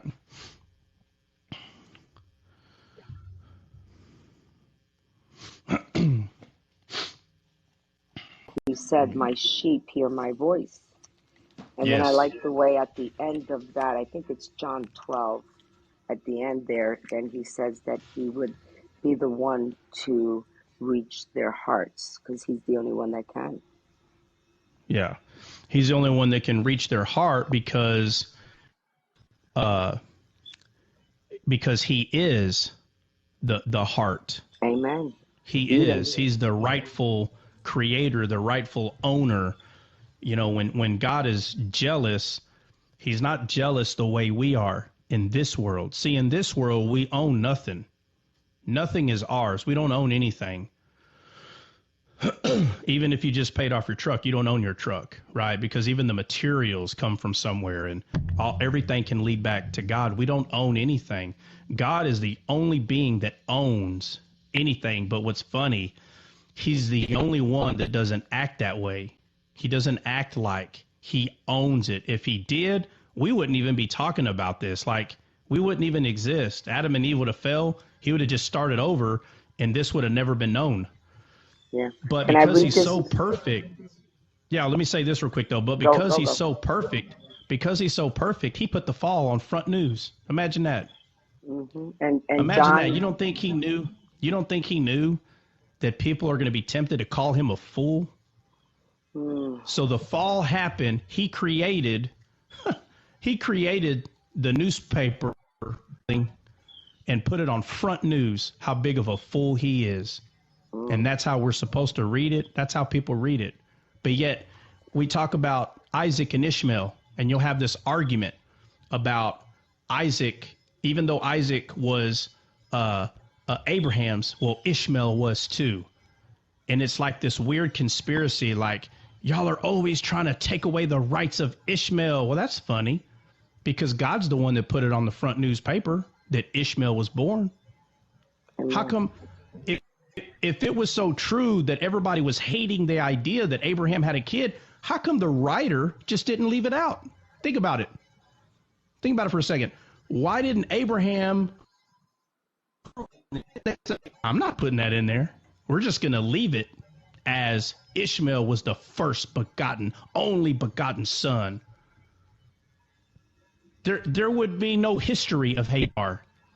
If God thought like men, there would be no history of it. Matter of fact, the Bible would be so perfect, it would actually prove that God was a liar. That's how perfect he could have made it. But instead, every time a quote unquote mistake was made, he put it on the front news himself. The whole Bible's full of it, full of everything being exposed and front news. But yet he's the bad one. He's the liar. And he's the one that exposes everything that happens, regardless if it quote unquote makes him look bad or not. He exposes it and says, hey, I want everybody to see what happened. You know why? Because that's why Jesus said, you'll know the truth, and the truth will set you free. The truth will. Amen. That God gave dominion to men, and man made all these decisions, but yet everybody blames God. And it was men. Time and time again, the man choose to do with the power that God gave them to hurt people. It was man's choice. And so if all this is written down and there's no intervention the way people think that there's supposed to be intervention, then you have to understand what God is trying to tell us, that he cannot force another man not to do something, not to make a choice. He can't. He'd be a liar. He'd be a liar if he took your dominion away, your choice to get in your car, go to Walmart, your choice to get in your car, go to your friend's house. How would you feel every time you got in your car trying to go somewhere and there's just this weird pressure? You can't drive forward. No, you have a choice. Just like if you go to Walmart, some person, a stranger that you don't even know, he has a choice to go to Walmart and just find a stranger and slap him in the back of the head. What are we going to do? We're going to be mad at God? Or are we going to be honest and say that man chose to use his dominion in this world to go slap this person in the back of the head? What if it's you? What if it's you who went to Walmart and you're just looking at whatever you're looking at to buy something, and someone comes up and just smacks you one right in the back of the head? Are we going to blame God? Everything is this way. People have their own choice. Amen. And what we're trying to do is trying to make God I'm going to pray for me that everything in my life is perfect. That's fine. But as far as dominion goes, bad things happen because people choose to do bad things, period. And even your prayer cannot force someone not to do bad things. You cannot take away a man's dominion is what I'm saying. You can't do it. Those laws already exist. You can pray all you want for gravity to stop. It's not going to happen. Does that mean God doesn't have the power to stop gravity? No. It means he's already spoken it into existence, and his word doesn't come back void. When he speaks, it is the way he said it to be. And because he said it, it was his will. And you cannot pray away God's will, no matter how much you try. You can't pray and say, Lord, the day of judgment, please let it never happen. You can't do that. It's already his will. It's going to happen. That's why it's best for us to understand what his will is and line up ourselves with it, because his will is going to happen, period. Amen. Our feelings, the way we feel, that's the part of us that's always trying to pray for these weird things. And the truth is, you need to be praying for God's will to happen, not things against his will. If you steal something at Walmart and the cops come out and put you in handcuffs, it sounds good. Oh, Lord, please make these handcuffs fall. I don't want to go to jail today. Your feelings of fear is the problem you're having. You don't want to go to jail. You're scared to go to jail. But the laws are already there. You cannot steal. If you do, you go to jail. You don't start praying away things. I mean, this is not a witchcraft. This is not black magic. We're talking about God here. Amen. So So I know it sounds like what I'm saying are very simple things, but I'm saying everything is this way. People have their own will. And I'm saying all that to say this. Jesus kept telling the scribes and the Pharisees over and over, you're blind, you can't see, you don't understand what I'm saying. You don't hear me, you don't hear me, you don't understand what I'm saying. He's constantly talking to them this way, but yet they're standing right there and they can physically hear. The problem is they can't spiritually understand what he's saying. That is what he's telling them. You have ears, but you can't hear what I'm telling you. But people that believe in him, they can hear and they do understand.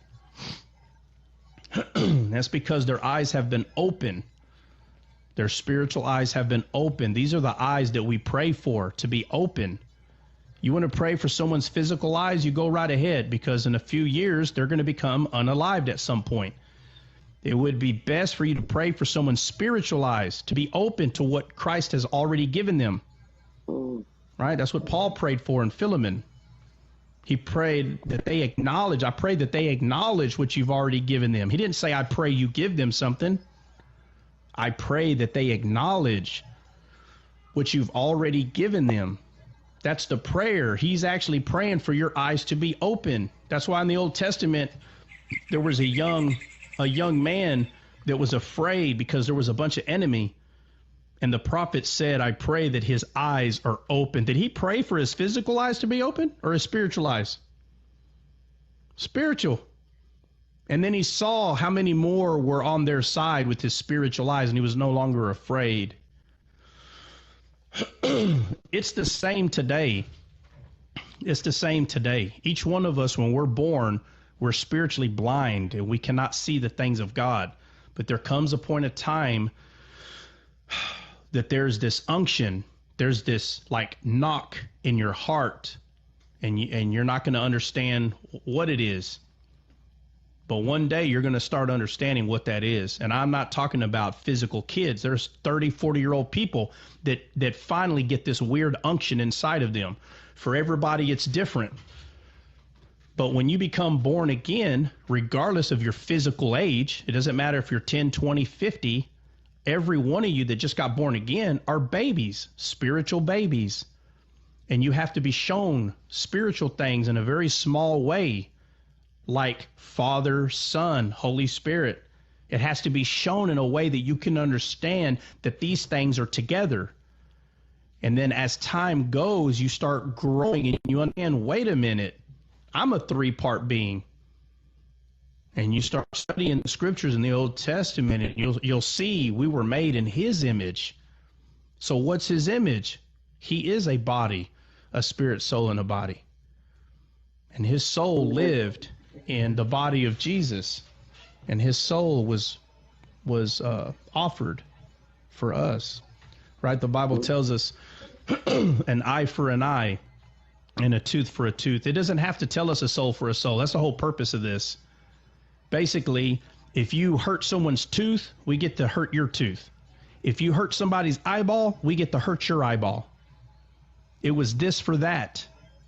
And that was the whole purpose. Literally, God spoke himself into existence in a very weird way, in a poem, in a parable way. These allegorical truths that are purposely hidden throughout the Bible in its entirety for our spiritual eyes and our spiritual ears to hear and see. Because, like the Bible tells us, we're in this world, but we're not of this world. And if we're not of this world, we're of another world, but not in a way that you not in a way that you think. But he's trying to constantly show us that even though you're reading the black letters on the white page in the Bible, nothing else is being said there, and only the Spirit can reveal that. And that's the point Jesus was making in verse 43. Y'all don't understand my speech? And he's making it very clear. If you don't understand what I'm saying, then obviously you don't come from the same Father that I come from, is what he's saying. There's another world. And each one of us, we're supposed to be able to see these things if we choose to, because we have dominion to make that choice. Or we can use our dominion and reject it. right? So, Hmm. Can I read that verse let me now? see. What verse? I wanted to read, had John 12:30-32. Jesus answered and said, "This voice came not because of me, but for your sake." It's what you were talking about. It's our choice. Now is the judgment of this world. Now should the prince of this world be cast out. And if I be lifted up from the earth, will draw all men unto me. It's all about Yeah. him. And yeah, and him being lifted up was him on the cross, right? So Amen. when they were getting bit by serpents in the desert, they lifted up the brazen serpent. But notice their eyes are focused on the brazen serpent. And because their eyes are focused on this, the thing that was lifted up, they were not attacked or bit by the vipers, which is a representation of Satan. So Christ is the brazen serpent lifted up, because that's why Moses' staff turned into a serpent, because he became sin. That's what he became. He became the sin. He is the brazen serpent. And the reason why it's brazen bronze, That's deep. anytime Jesus is talking about, or the Bible is talking about Jesus's feet or God's feet being bronze, it's talking about the way it looks after you polish it. Beautiful. That's why the scripture says, beautiful are their feet that preach the gospel of peace. That's why Jesus's feet are bronze. It's talking about how beautiful. If you haven't seen how beautiful bronze gets when it's really polished, it's amazing. Because of the color that it is, like gold, it does get bright. Silver does get bright. But because bronze has this like darker tone to it, the shines look even more shiny. And so that's the bronze that it's referring to, how beautiful he is. And notice the beautiful that it's referring to, and you go study this in its original language, it'll tell you it's talking about the beautiful of it. And that goes all the way back to Jonah leaving Joppa, which that area was beautiful, leaving the presence of God, which is beautiful. Even the word Eden, talking about being delightful, beautiful, or pleasant. And throughout the whole Bible, there's only one thing that's beautiful to the Father, and that is Christ. He's the thing that is pleasant and beautiful. It's him, and he lives in us, right? And yeah. Hey, Jess, I didn't know what did you just read? I didn't get the full address. Oh, it was 12, 30-32. That's What book? oh, King James Version. John, I'm sorry, No. John. Okay. John 12. Yes, 30-32. And then I love Oh, 44. 30. Jesus, yeah, 30-32. And then in 44 he says, Jesus cried and said, "He that believeth on me, believeth not on me, but on him that sent me. And he that seeth me, seeth him that sent me. I am come a light into the world, that whosoever believeth on me should not abide in darkness. And if any man hear my words and believe not, I judge him not. For I came not to judge the world, but to save the world." And I can just go on and on. I mean, it's Yeah, of unbelievable. course. Of course. This is just, the Yeah. more you read, it's like the Um more you just, oh, it's overwhelming. yeah. Yeah. I don't know what's going on. Hey, Dre, was that you I don't know, somebody was going to say something a while ago and I was I wasn't. running off there. I think we all wanted Oh. to speak with you. Oh, Zay, what's going on, man? Hey, how you doing? It's good to. I'm doing amazing. How are you doing? Hey, look, I love to hear it. I know you're the only Christian who was kind of like telling me, no, we only do the joy here, which is good. I'm glad you kind of. I was focused on knowledge for a while. I wasn't thinking about no joy, so it's a nice Yeah. reminder. The nice reminder, you know. What's up, man? What's on your mind? I was studying. I was studying today because, like, I was just kind of like moving with God and what to study, and it was like an Old Testament theme. You know, it was about like the sacrifices of the Old Testament, right? And sorry, hold on. And I kind of was disturbed by it because I didn't realize like how many there were, you know, and how different they all were. I'm here too. Yeah, buddy. I'm telling you, they were having some feasts back then, boy. Yeah, and I'm like, there's different animals, and they all represent different things. No one has ever taught me this, by the way, and I think I understood why. Like he was telling me I needed to study it myself because it is a little bit like some people they don't want to understand it. So I was like looking into it, like specifically the one that was the hardest to understand, the goat one, right? And I was on like a live with my brothers, and they were getting so mad because this was the topic that God brought to them, so it wasn't even my topic. I just was following God in it. And they did not want to study it. They not only that, they were like, we don't want to bring confusion up, and they just didn't want to admit they didn't understand it because they didn't even read it. And so I was reading, and I kind of like understood why it was so hard. But really, it's just now I see why it says in Hebrews that the goat, the sin offering, was so hard on the people that God wanted to take it off of them because it really is hard for people to speak about. It literally was just they placed all the guilt on the goat and watched him walk away into the wilderness, right? Yeah. And that really bothered them, and it still does. People are so like uncomfortable with that, even though it's the only one that's not unalived. It's the only sacrifice that isn't unalived. So it's almost like it requires faith The for goat them. is? Yeah, the goat Whoa. the priest lays the hands And on that the makes head me of the think the goat. goat on the left hand and the sheep on the right, too. Yeah, it was like Yeah, the well, goat. The hands were laid that's on what it by the that's what it priest, is. and then all of the sin transferred right over, like in Yeah. you know, through faith, of course, and then they send it off Yes. and watch it go leave the community. And I'm like, this should be easy to talk about. Like, how is this confusing? How is this hard to understand? And I'm like, I think it just bothers people. You know what I mean? Because of the type of closure it leaves. Yeah. So so that's what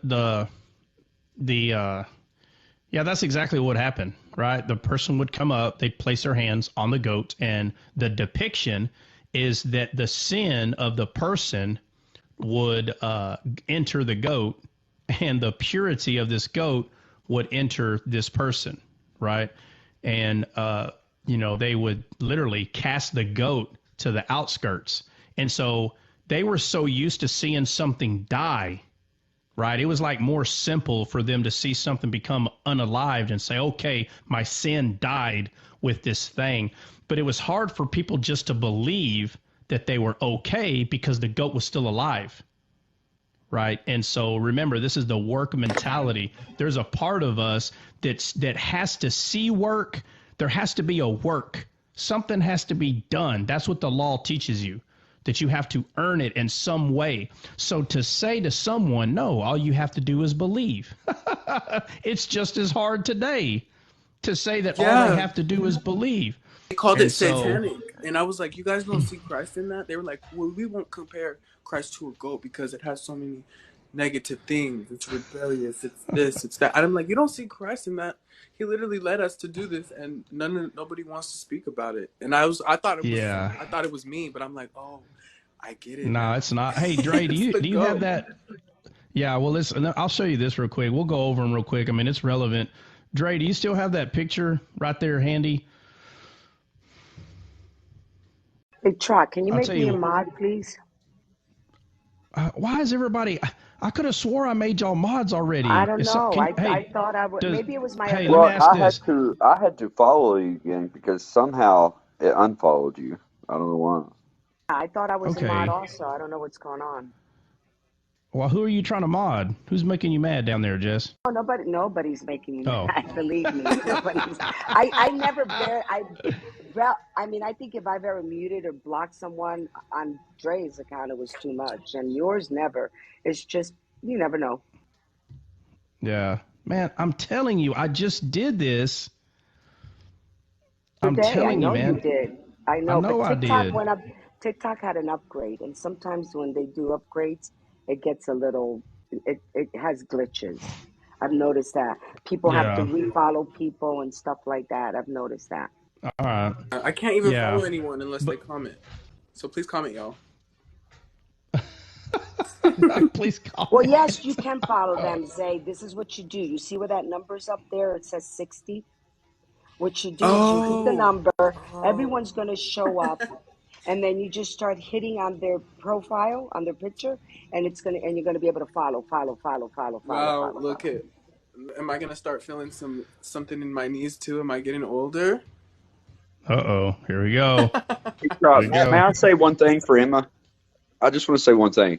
Jesus Yeah. Christ says, if you want the Holy Ghost, Emma, the Spirit of God, all you have to do is ask Him. He said, ask for the Holy Spirit, and I will give it to you. I just had to say that. Yeah. And man, hey, every one of us was there, man. Every one of us Absolutely. has been through junior high. We've been through high school.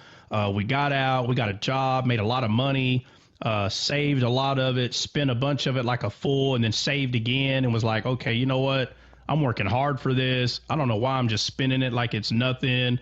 And then life in this world, man. It just happens, and before you know it, 5 years, 10 years. God, please don't be the people that 20 years went by and they don't know where it went. Oh my Lord! If you're one of them, I apologize. We pray. But We pray I'm for not. them. I'm not called a stomper for nothing. I accidentally, man. I don't do it on purpose. I will stomp them toes, man. But please don't be a person that 20 years went by and you're like, I don't know where it went. Nuh-uh. You need to be learning something every day. And and my whole family will tell you this. Amen. When I got out of high school, I have never not been in college. And I mean that. I'm not kidding. There might have been a very few amount of years that I didn't go to college to learn something. A few of those I was in Iraq fighting a war, and a few of those I was doing some other things. But the majority of my time right after high school, I was learning. As an adult, I picked up a cello and started learning how to play that. You need to always be a student. You need to be growing, learning something. If you're stagnant in the Bible and you're like, oh man, I just can't figure anything out, go get an instrument and learn how to play that for a few months and then get back into the Bible again. Okay? Like, don't get frustrated about the Bible, man. Go learn something else if you have to. Just, change it up. But don't get to the point where you just get tired of reading it and you don't want to read it anymore. Don't do that. Don't do that. There's people that are like, man, before you know it, 20 years went by. I don't know where those years went. What? I can tell you where each one of mine went. It's amazing you said that, because that's exactly what happens to me. I'll be hot for 2 months in the Word, and then I can't understand anything, and I'll take a break and come back and refresher, man. Yeah. Man, just take a break. It's okay, man. It is okay. Look, if God lives in you, and there are at least a few scriptures that then just hold on to them. Just go read it and meditate on it. Go understand it better in the Hebrew or the Greek. At least go through there deeper with what you do know. Take a break, man. I tell people all the time, it is okay. Take a break, okay? But don't be one of them, well, it's been 20 years, and I don't know where 20 years. You don't know where 20 years went? I'm telling you, I've met them. If you haven't met them, just be alive longer. You're going to meet them, or go meet some more people, man. Oh, that's and it sad. just boggles my mind. Yeah, it is, but I'm saying it can happen to anybody. Oh, my Lord. Who was that? I think that was Up. Up, I think you got a bad signal, man. I sound like a chipmunk coming through there just now. But, Dre, are you there? Well, he was there earlier. I'm here. He's like, yeah, sure, whatever. Hey, you don't have that picture that you put up a while ago? I was going to show Zay something real quick. Oh, you talking about the sacrifice? Yeah, the cross Yeah, with the goat. Abraham's. That was, I didn't, because the Old Testament is like, I'm telling you, it's like calculus or statistics. Yeah, it is, dude. Yeah, it is. Old Testament's amazing, dude. So this right here, dude, like no joke. Look, hey, check this out, Zay. If you want to discuss the sheep, or I'm sorry, the goat Bro, go look this up right here. Genesis 15. What's the verse? 15 what? Oh, it's right there. 9 through 9 to 21. 9 through 21. Bro, go to Genesis 15, 9 through 21. God is like telling Abraham how he wants him to prepare these animals.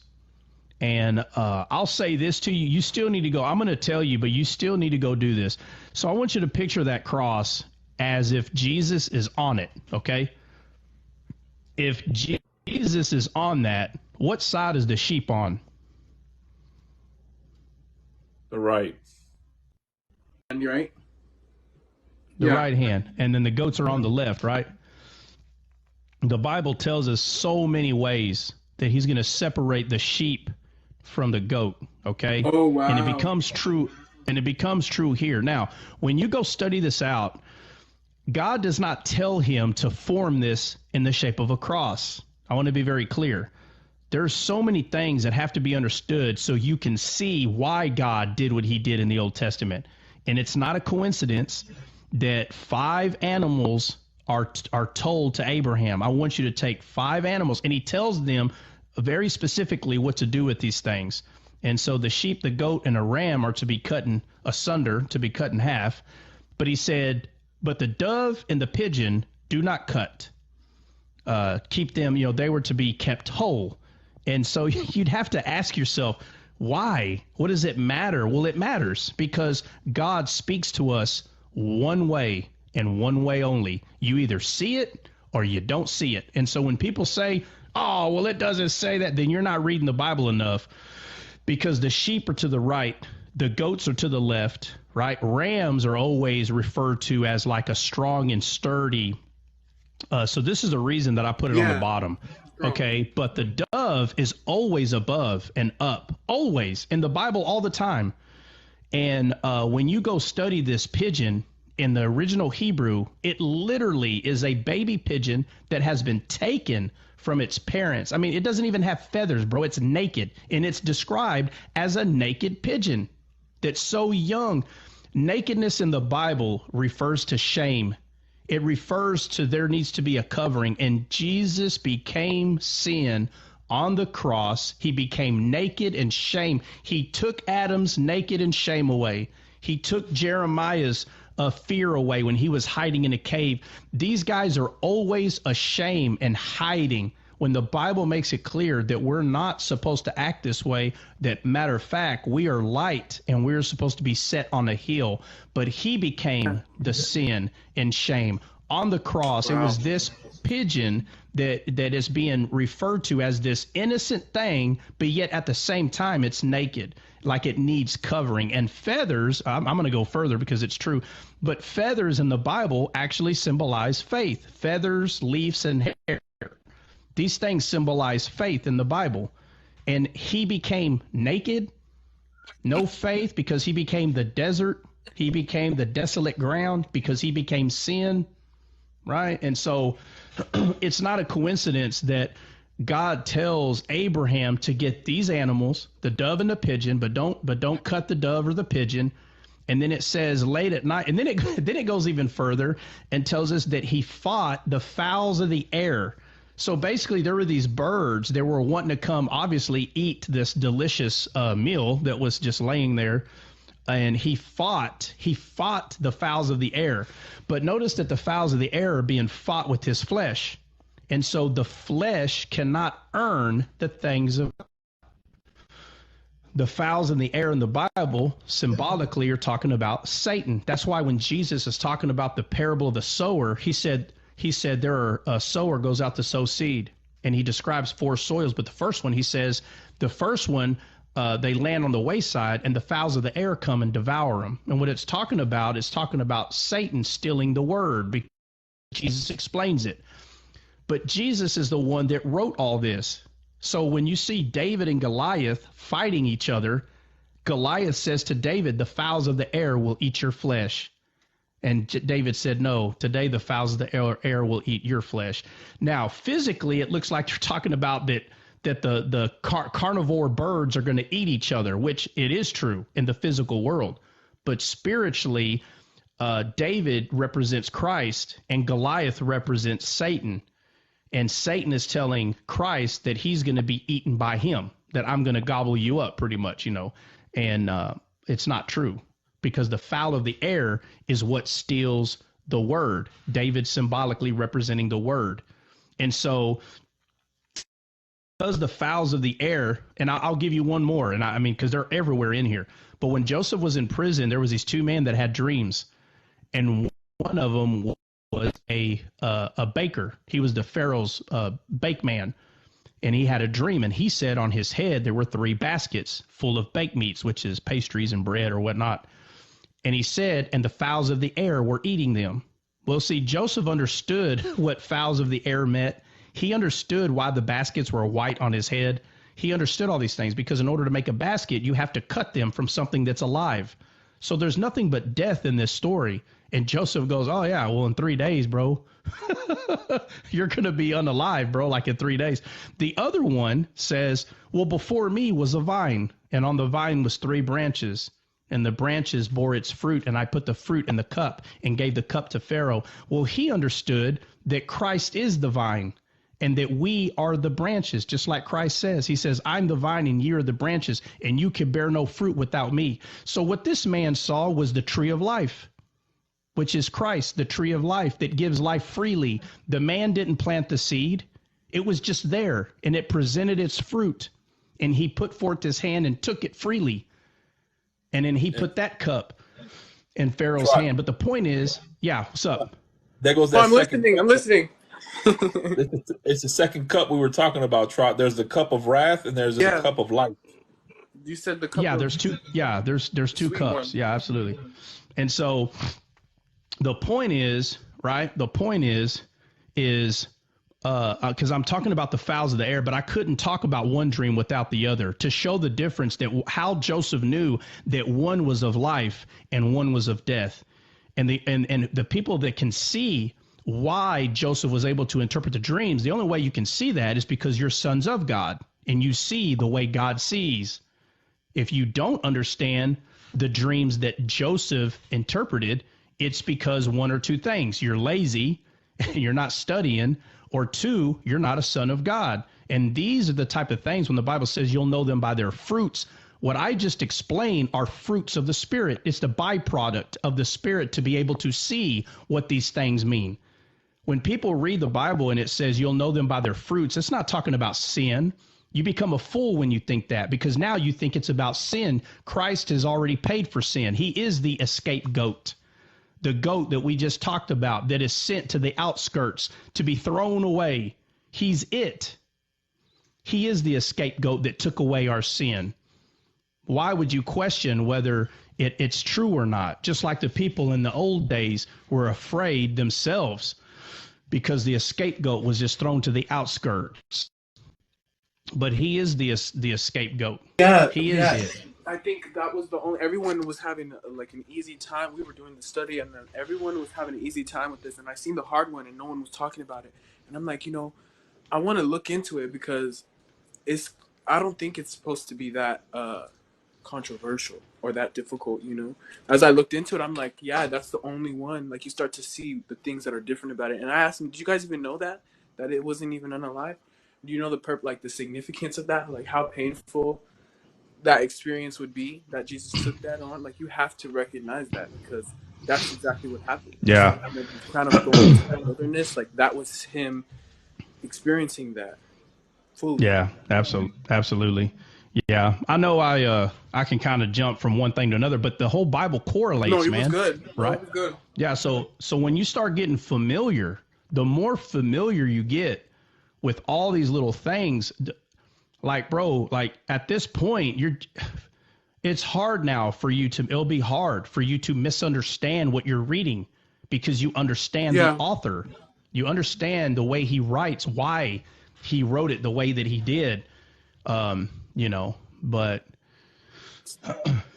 it is a little bit more, like was I was thinking about it, I couldn't, because I was staying away from the Old Testament, but I would read stuff like in the New Testament, like Hebrews, that would point to the Old Testament. So I was like, why was this specific sacrifice, the offering of sin, the one that was making the people feel like guilty every year? Because they had to do it every year. So it was that specific one that made people feel guilty. And I was like, Yeah, wow, absolutely. it's very psychological in that way. People don't really rationalize it. It is, because it is alive still, and they Yeah. kind of just like let it go off, Yeah. and it Yeah, man. represented So leaving. So yeah, that's supposed to be good. but that's why I brought up Genesis 15:9-21. Only because you're talking about a goat, and I do understand you're talking about a very specific type of goat or incident. But when you start seeing all the goats, when you start seeing all the goats and all the sheeps, right, all the doves, when you start seeing all of them, things like this in Genesis 15, they start, your spiritual eyes start seeing it more. And once you see that next revelation, it opens up others. And this is the Bible that says, for to them that have much, more will be given. But to them that have not, even that which they do have will be taken away. And it's talking about spiritual revelation. It's talking about you understanding what you're reading, and if you're going to be a good steward and go express that truth to somebody else. And that's what we're supposed to do, right? Go ye and make disciples. A disciple's a student. But when you meet somebody for the first day, they're not a student yet because their eyes haven't been opened. They don't know how to be a student of the Spirit. So when Jesus said, go ye and make disciples, he's saying, go open their eyes. That's why he said, believers in me, these signs shall follow.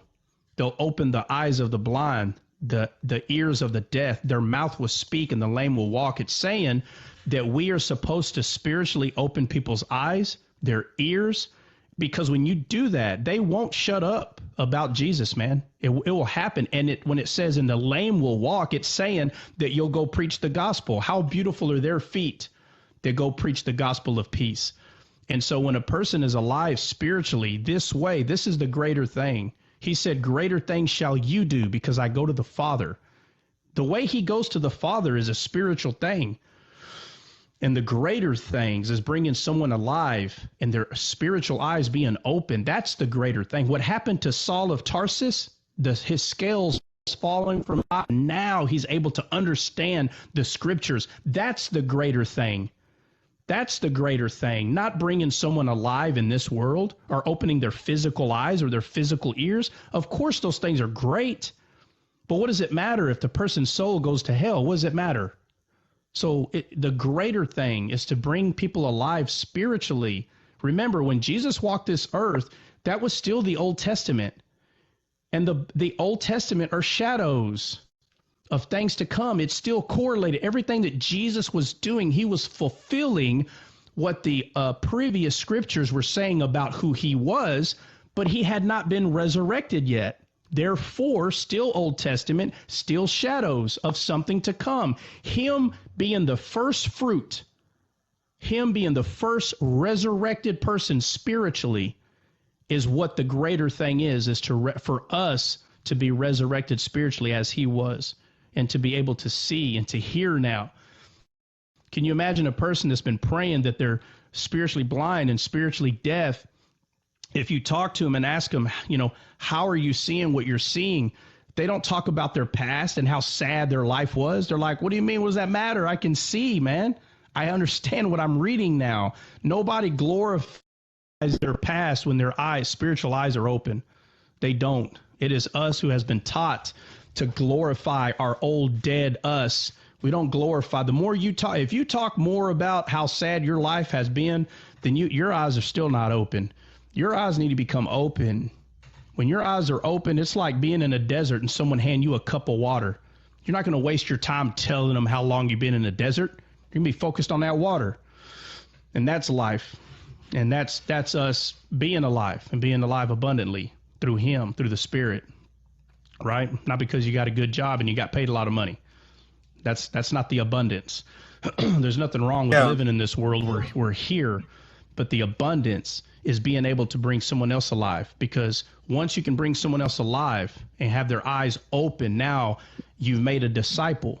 Now they can be, because disciple just means student. There you go. That's all it means. So once you make the disciple, once you make the student, they can now learn from the Spirit themselves. Discipling someone is not about making them a student, and then for like all this time, all you're doing is teaching them. No, no, no. The Bible makes it clear that it's the Spirit that teaches a man. So if the Spirit teaches a man directly, you have to look for scripture that proved this. And this was proven when Jesus called Peter Satan, and then literally in the next sentence, he proclaims Jesus to be the Messiah, the Son of the living God. And he said, upon this rock, I will build my church. When he says flesh and blood has not revealed this to you, he's saying your flesh or another man's flesh did not tell you this truth. My Father, which is in, and you receive spiritual revelation straight from heaven. And upon this rock, I will build my church, saying, build his church on spiritual revelation, because Christ's church is spiritual. It's not a physical building. None of that matters. The only thing that matters is that we are the temple, and his temple through all of us, which we are the mansions of heaven. Each of us, each temple is built through spiritual revelation. And that can only happen when the person's eyes have been opened and their ears, and they can hear.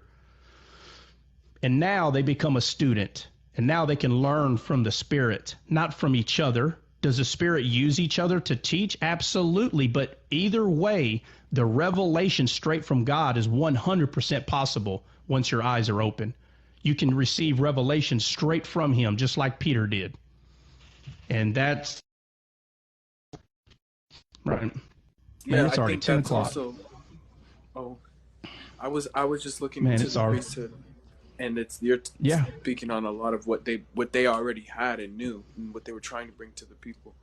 But like, Yeah, that absolutely. distance is just. Well, it's already 10. I try not to go over. I try anyway, but it's not always easy. But it's already 10 o'clock. And if anybody got anything to say on the panel, obviously, have at I it. was just wondering, do you think tomorrow we can go over? I don't know if we did. The you know how when God spoke to Moses and he started the priesthood, and he told him that the tribe of who were the ones that did the priesthood? I want to say The Levites? Levites, and he said that the tribe of Levites, that their inheritance would be a separate inheritance. I don't think we've done that one yet. Well, I'm sure we have, but I mean, it doesn't Have mean we we? can't go over it again. Well, that's So fine. what? Because then it talks in the New Testament about the inheritance. And I just wanted to see if we can, so people can see it collate together, the Old Testament with the New Testament. Yeah. I'll tell you what. Bring the Look it verses, up real okay. quick. Yeah. Well, look it up real quick so we can agree on what specifically you're referring to, because Well, some the of this first stuff is verses, scattered. no, not that, just it's in the very beginning of Deuteronomy. I want to say it's Deuteronomy chapter 18, I think it is, or Oh man, let it's me. somewhere's around there. Well, It's no, we need to because make sure, Jess. We need to make sure which one is okay. Look, I'm going to go to Deuteronomy and it's in the beginning. 18. It's the first couple of. It's the Well, first let's couple confirm. verses. It's called confirmation. Let's confirm. Well, Let's give me a confirm. second because Okay. I walked away from my desk. Give me a second. Oh, okay. That's why. All Hold right. on.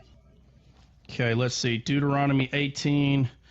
The priests, the Levites, and all the tribe of Levi shall have no part nor inheritance with Israel. They shall eat of the offerings That's of the it. Lord made by fire. That's Okay, it. so That's it. that's the priest portion. Okay. Exactly. And So, then I know that I was reading yesterday or the day before, I was reading in the New Testament and I came across it. So I thought it would be cool if we can kind of put it together because it's a beautiful shadow. yeah, absolutely. Yeah, of course. Okay. I'm pretty sure we talked about it, but I don't we'll remember. go over it again. But Drake would probably remember.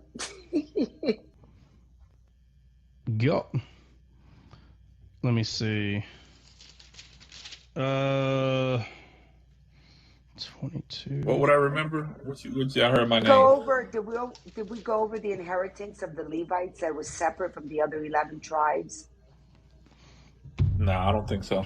So I don't No. I don't remember us going over that one. So if Yeah. you want to, We it's a went thought. over a little bit in the New Testament, but we didn't go over that part. All right. Well, either way, we can go over it together. again.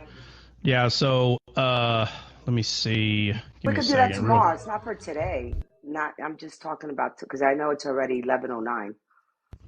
Yeah, no, obviously. Hold on a second. Obviously not today, but yeah, no, we can talk about it tomorrow a little bit. And I don't want anyone to think we're neglecting the New Testament. I mean, I know the New Testament just like the Old Testament, man. Like we're Well, and supposed this to and this one go over this stuff. actually exactly, and this one correlates with the New Testament, so it's pretty cool. Yeah. Well, all of We'll it correlates talk. with the New Testament. I mean, that's a Yeah. dumb thing to say, but Yeah, no, you're good. Does anybody else got something to say before we bounce? All right, Zay, man. Peace. Make sure y'all get y'all's Peace, workout Benny. on. Dre, what Thank you very much. Well, What'd you say, Benny? I just want to say one thing to Emma. Just always do your best, Emma, to show mercy and forgiveness to all men. That's all I want to say. amen. I said, Dre, what are you hitting today? And I'm not 100% sure what I'm gonna hit today, but I'll tell you, my wife just she's on the plan. So she just brought breakfast down. It was real healthy, kind of same thing as yesterday. So we on it, bro. We on it. Beautiful. Yesterday we did hills. We ran hills. Her, me, and the little guy, the little 5-year-old. He was getting it. Yeah, that's good. Yeah, that's one of the mine, best leg mine workouts. starts. Right, what you doing, Trot? Oh, man. All right. So mine starts Monday. Mine starts Monday. So, of course, the heifer wants to do everything with me. And we are those kind of people. We don't like starting at the end of the week on something. So what we're going to do is we have 3 basic foods, like meals that we're going to eat Thursday, Friday, Saturday, and then Sunday will be our last time, like pretty much going with some and eating something at a specific place. But starting Monday, there's a place down here that they make meals. So kind of like the food prep that we do, they make them. And a buddy of mine, he eats some of them, and I said, hey, give me one of them. And I ate it. It was, I think, 320 calories, very low carb, high protein. And it was great, man. It's got expiration dates on it, so it's fresh, and you got about a week, before it starts tasting funny. You got about a week to eat it. And I think the cheapest meal is like $5, and I think the most expensive one is like $9 or $10. So what we're gonna do is I've already written down multiple mathematical equations about how much money that we've been spending, like, every month. If I can, I'm really trying to make it cheaper, but there are some meals that are a little more expensive. But if I can keep it around the same, we're going to try that for 1 month, see how that works. And of course, all I'm going to do is keep up. I'm just going to keep up to see what it does, because you can tell mathematically, you can tell. But I'm loving this new app. I'm going to start using it Monday. And it just, man, dude, I'm telling you, it's literally like having a calculator and someone giving you a math test, and they go, oh, by the way, you can use a calculator. And make sure you get the other one too. Get the other one too, Trot. Which one? Make sure Which one? The Yucca. Oh, I forgot about that one. Make sure you get that one too, man. That's a game changer too. And just to confirm, y'all did get those workouts, didn't y'all? Yeah. And I need to send you yours. I need to send you yours. Hey, remind me. No rush. I got like 30 days left anyway, so no rush. Okay, but the Yucca, that's the one that scans the food, right? Yeah. And you know the other one does too. You can scan the barcode and it'll log the food for you too. Yeah. What did it say, Alex? I don't believe you tried till I see you do some burpees. Burpees? Oh, man, you know how many burpees in the military I've done? Oh, my Lord. I put it in the chat for everybody who wants to know. So, Trot, what the calculator, the one you're talking about? Oh, I'm gonna put that in the chat too. When we were on the live yesterday, there was a couple of apps that Benny threw out, and even Dre threw out another one. But just for clarification, I'm calling it a calculator because you got to understand, back in the day, bro, there was no calculator for this. Like, if you didn't understand, I had to start off with Arnold Schwarzenegger's encyclopedia, okay? And then I had to go get what's pretty much called a nutrition book. And it kind of shows you in this book about how much, how many calories are in vegetables, and, each grape is one carb. And, it just kind of helps you break down what's in the item, but you had to do all the math yourself, dude. There's no calculator. There was nothing to help you really do this. And I'm not talking about, when I say calculator, I'm being sarcastic. I'm just saying that it's like a calculator. Like, it does everything for you. You don't have to do all the math yourself. All you have to do is put in there what it's asking for, and it'll tell you whether it's over or not. And then, you can start subtracting some things, or if you have to, you can add. And I just started playing with it, so I'm not really going to get a good feel of it till Monday. But Monday, I think I'm going to give it a full week before I give my opinion. But I can already tell, man, it's probably going to cut several hours a week out of what used to take me a little bit longer. Oh yeah. That's why when people meal prep, man, they usually do the same thing. Let me just say that. Most people, it's the same chicken, same weight, and they're using the exact same container because they don't want to take the time to orchestrate another meal, because you got to do all the math. But with this thing, God almighty, dude, you just put the stuff in there and you're like, all right, and then now you weigh it. I mean, it's crazy. I've just been playing with it for not even a day now. That's really cool. Let me tell you this, Benny. That carnal mind is evil, boy. The minute I said I'm gonna do this thing, my stomach immediately got hungry. Yeah. I already know it, man. It was immediate, bro. I was like, all right, I'm gonna go ahead and buckle down. I keep saying I'm gonna buckle down because I don't gain so much weight in the past year and a half. I said, I'm gonna buckle down. Today, I was like, yesterday, I was like, you know what? I'm doing this, bro. And sure enough, after I finished my workout and ate and everything, I went downstairs and I was like, man, I'm hungry. I'm like, I just ate and I know I'm not hungry. I know I'm not hungry. Yeah. You got to say, hey, you're a liar. You are not hungry. You better calm down. You gotta expect your appetite to increase, man. You're gonna be working out, so you definitely gonna feel some appetite increasing. Oh yeah, for sure. Yeah, but absolutely. it has to equal a workout though. Yeah. Well, heck, man, does anybody have anything else to say? Up, do you want to say something? Up, your service is always bad. Is it good right now? Tends to be flaky. But I want to ask a question because regarding to Matthew, if you have spare time just a bit, I want to bring it back to Matthew 13 verse 33, because it speaks of the woman dividing the unleavened dough into three parts. I don't know if it means equity on the word. I don't want to misinterpret it, but does it mean that when she divided it in three parts, does it mean that the word is equitable for all? It's talking about how, remember, because right here, Jesus is talking about the kingdom, right? And so in other verses, leaven is used to talk about a distraction or sin, because it could be both. There's two leavens, right? So you have the word of God and you have the word of Satan. So if the word of God is being spread, then just like that bowl, everything will become one with that word. But it's the same with Satan. If Satan is being spread and sin is being spread, then that would be the leaven of the Pharisees, not the leaven of the kingdom of heaven.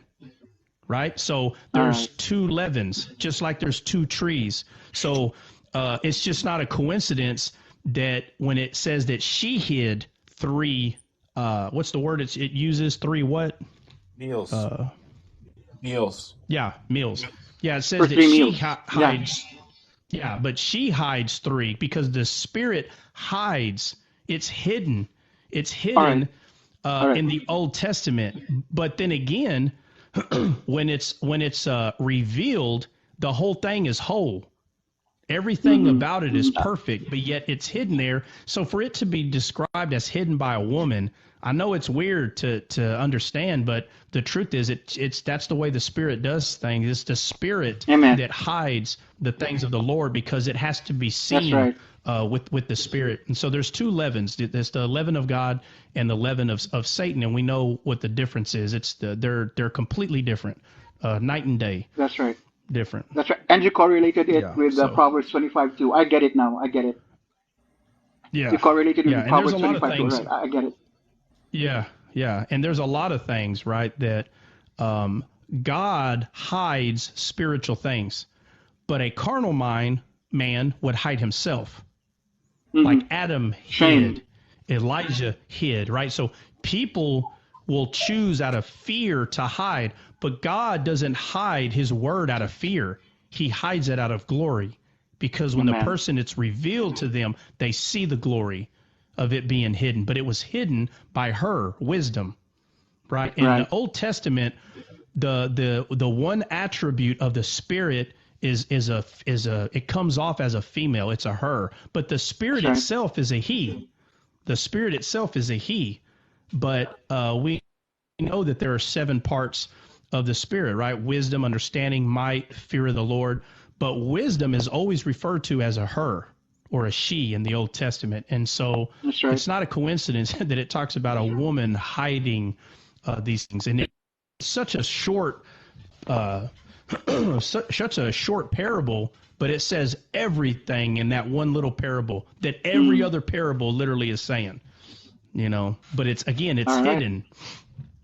It's Yep. hidden. Thank you very much. Yeah. I appreciate it, Trot. Kit, what's going Appreciate on? it. Yeah, absolutely. Yeah, absolutely. Not much. Thank you again for such a good Bible study. I just thought I would hop up here and just say thank you. Thank you for showing up every morning. Yeah, absolutely. Oh, man, I don't know how not to now. I don't know how not to now, man. Somebody's eyes are open. I'm telling you, when they can see, they just can't shut up. They can irritate you if you let them. They just don't know what else to talk about, But if it's about me shooting or something, I can talk about myself all day. That's Dre. I can talk about it all day long. That's the biggest fact I've heard all day.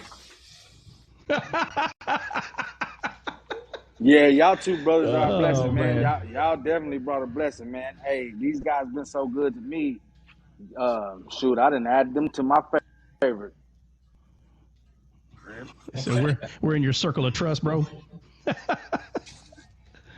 He said we're in a circle of Real trust over here. nice. All right. Yes, sir.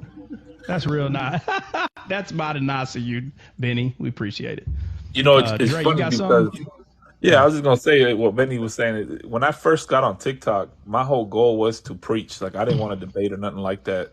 And I realized Yeah. like everywhere I went, nobody was preaching. And in the morning time, I was like, man, the morning time is like the best time. People just like put on their earbuds and just listen to the word. And that's how I started it. And I met Trot afterwards. I just started like that. It was me and Jesse, basically. Me, Jesse, and I think it was just me and Jesse actually for a while. And then Trot started coming around. I was like, man, Trot's cool, bro. And then we got Trot, and then Danny would pop in here and there, and Lale. It was me, Jesse, and Lale. And then from there, it just took off. And then Trot just started dropping knowledge. And I was like, yo, this is exactly what I was looking for. Like just a early morning, Facts. 2-3 hours of just straight word to set your day up and something to study on for the rest of the day. And that's what I do, guys. Like whatever Trot says, trust me. Just like I double check him on the wild stuff he says, I go back to the Bible and I check everything he says, bro. I double check everything. I'm like, I'm gonna make sure this dude's on point. And I've been trying to catch him in the lie. The only thing he lies about is himself, but everything else is true. I promise. Listen to this, bro. Oh man, something else, bro. Golly, it don't matter. Hey, it don't matter what badge I have, what coin I earn, boy. I must have bought that at Walmart. I didn't earn nothing. Let me say this. I have literally looked at about, I'm not even joking, bro. It's been at least 25 videos that I have looked at personally, trying to find somebody who can shoot the barricade 14 shots and hit the target at 100 meters in under 14 seconds. Not possible. Okay, hold on. Wait a second. My dog Hold on a said he second. can hit the target. Guys, hold on. Let me apologize. Let me apologize, everybody, real quick. I apologize. We're still on. If y'all want to go, y'all can Benny, go. I need to talk to Gorilla, bro. But I need to talk to refuse. Gorilla because I don't believe Trot, bro. Hold on a second. Hold on a second. I don't think what? I think somebody was asking when do we go live? I don't know exactly who that was. But whoever did ask that, guys, we are live every morning, okay? Monday through Friday, 7:30 a.m. to 10 o'clock a.m. Central Time. So right now, Central Time, it is 10:24. We usually get off at 10 o'clock, but Dre always sets himself up for failure, and I'm just going to have to regulate. I'm tired of him misunderstanding what I'm saying because it's clear you have no idea what I'm trying to tell you. So whoever asked that, guys, Monday through Friday, and we do two-a-days, okay? There are some days that we do it twice. And matter of fact, we might can you two-a-day today, Dre, or no? For me, it'll be tough today. I'm gonna be. I might be able to. Well, maybe just, not just today. hit me up. Okay, well, guys, if we're live, it's going to be around 4. If we go live today, it will be around 4, and I'm not saying we're going to because we're not able to do it every day, but we did start doing two-a-days. Two-a-days normally is around 4 o'clock, and it's 4 to 6, and again, that's Central Time. But the D-Scale Live itself, even though everybody calls our two-a-day derailed, but D-Scaled, again, is 7:30 a.m. to 10 o'clock a.m. Central Time, Monday through Friday, every morning.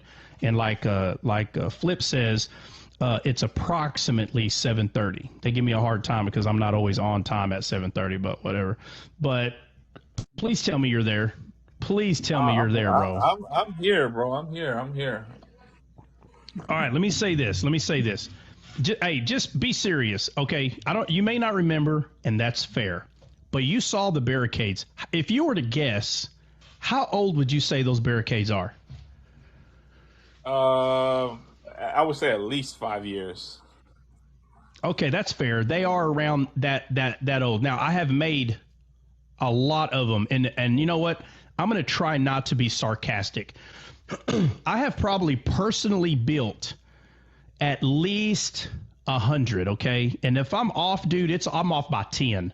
I'm telling you, I've built a lot of these. And to be honest with you, it might even be 150, but I'm trying to stay clear from exaggerations. But I know for a fact I've built around 100 of these things, okay? And the ones that are out here could be 7 years old, but 5 years is close enough, so that was a good guess. Bro, for 20 years, and if it's 18, I apologize. Fine, we'll say 17, 18 years, I have been building these things and teaching people how to shoot, utilizing these barricades. The drills that you do on these barricades, you can create whatever drill you want, okay? But there is, I think the ones out here have 12, let me see, 1, 2, 3, 4, 5, 6, 7, 8, 9, 10, 11, 12. Okay, they're either 12 or 14. Oh, my Lord. Are you done? Are you done? Oh, you talking still? My Are bad. you done, bro? Go ahead. Are you done, bro? Are you done? Can you remove the sarcasm? Look. All right. I'm pretty sure the barricade you were looking at had 12, but if you're saying it's the one that had 14, I apologize. Okay, whatever. So most of them that I built have 12, and yes, there are sometimes that have 14, but that's only because I added a couple of more for specific reasons for other drills. But the one that I was showing you, okay, it should have 12. All right. Matter of fact, let me see if I can pull one up, man. Just real quick. Bro, just get to the lie already. Get to the lie already. Oh, my God. No, bro, it's not a lie. You're over here saying, you literally just said right now that all 14 have to be shot in 14 seconds. That's what you just said. You said you do it in under 8 seconds. I said I haven't found anybody even remotely close to 14. Okay, let me say this. Hear me out, bro. There are two right now on speakerphone. Watch this. I'm about to call him. I'm about to call Leo right now. But what I'm trying to tell you, listen, You're not letting me talk. What I'm trying to tell you is I've been teaching this for 17 years, and I'm trying to tell you, you have to be misunderstanding what I'm saying for you to laugh at the timing that I'm talking about. Somewhere there's a disconnect somewhere. I'm trying to figure out what it is, because I'm starting to believe that you literally are thinking that I'm saying that you have 14 seconds to shoot 14 positions. That's what you're making me believe that you think. Leo, brother Leo Do I LeBlanc. need to? Yes. This is Dre, bro. It's Dre. I'm on live with Trot while he's lying with Benny and Jesse them. So Leo, confirm this. Did Trot not show us a barricade with 14 shots in it, and he said he could shoot all 14 shots in less than 8 seconds? Yes or no? I don't think it was 8 seconds. I want to say it was like 14 seconds. It was something. Well, it was less than 14 seconds. It was like, I don't know, 12 or something like that. But Yeah, because he said he could shoot. He said he could shoot 14 positions in less than a second each, and I was like, "There's no way in hell." Hey, Dre, listen to what you're saying, bro. Dre, if I've been teaching this for 17 years, why in the world? He's changing the story again, bro. No, listen, Leo, I'm just saying, no, I'm saying again. you're misunderstanding something. Dog said he can shoot 14 shots, and one of them you got to lay on the ground literally and like shoot sideways. Like you have to literally shoot sideways. He said he can shoot 14 shots, hit the target at 100 meters in under 14 seconds. I said, dog, I've looked at over 25 videos and nobody, not even Jesus Christ himself, has come down from earth, from heaven to show you can do that. But somehow Troy can walk on water and shoot 14 shots in under 14 seconds and hit the target.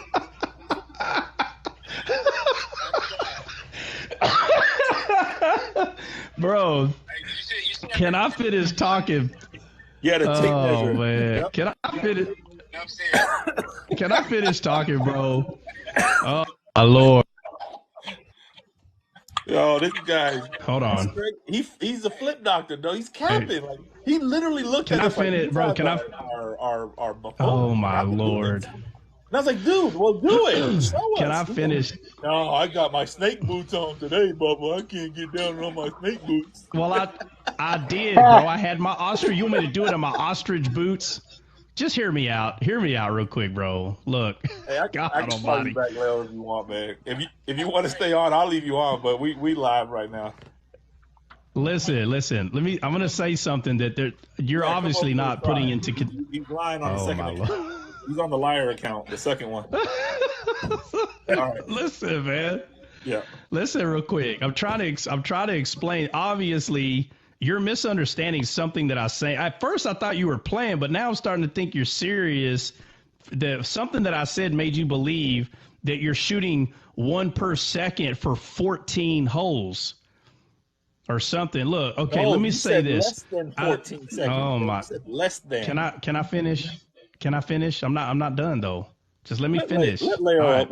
When Leo hits the box, bring him up here so he can confirm. Because see, the Bible says you gotta have 2 witnesses, and I have my witness, brother. Listen. Oh man, but hey, the problem is misinterpreting scripture. You're misinterpreting what I'm saying. That's what I'm trying to tell you. Look, bring him up. All right, I'm gonna bring him up. Benny, I wish you would have came with us, bro. I'm telling you, I would have had 3 witnesses right now.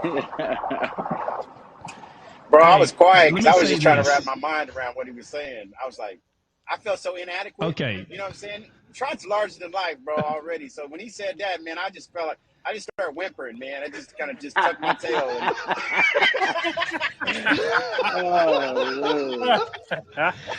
Look, hey, for the longest time, I thought y'all were messing with me when y'all kept saying he wants to shoot 14 holes, 14 seconds. And I said, today, I was like, wait a minute, I'm starting to think you believe that's what I said. And for, like I said, for the longest time, I'm like, hold on, because listen, let me say this again. The ones that are out here, they might be around 7 years old, okay? But I've been building them for a long time. Not any of my drills. Bro, how fast can you shoot the barricade? One. Stop talking. How fast can you shoot the barricade?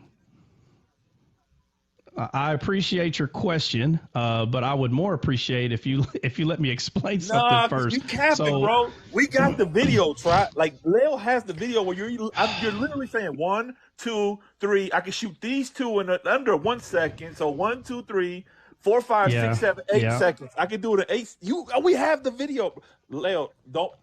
Oh my goodness. How fast did you shoot the barricade, bro? Stop capping. Just tell the truth. Can I? No. Listen, let me say this. I understand you have a question.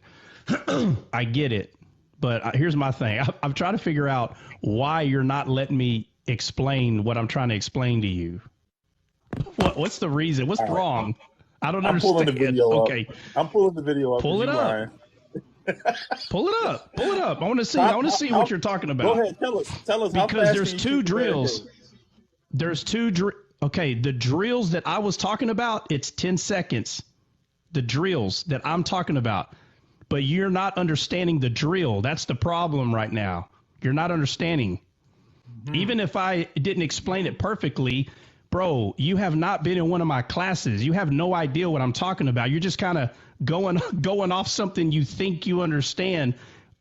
Bro, not any time have I ever had a drill where you're shooting all 14 anyway. Like, just bring up the video. Bring up the video. You got it, right? Bring it up. Can't hear it. My bad. I thought the volume was on. My bad. Bro, I'm just going to say this. This brother said he can shoot that target way down there. The one right there. You see it right there? You can't even see it right there. That target. He said he can go through this whole... I wonder why it's way down there. Less than 10 seconds. That means boom, boom, boom. Less than 10 seconds. Y'all see it. Bam, bam, bam, bam, bam. I'm trying to shoot through these holes. 1, 2, 3, 4, 5, 6, 7, 8, 9, 10, 11, 12. 14 different targets in under 10 seconds. That means you're shooting this at... Now watch the lie. Hey, look. How many are these? 1, 2, 3, 4, 5. Okay. 4 seconds. Right. Watch. 1, 2, 3, 4. 3 or 2.5 seconds. Watch. Hold on. Hit pause. Hit pause. Hit 5, pause. 6. Hit pause. 7. Oh my God. Hit pause.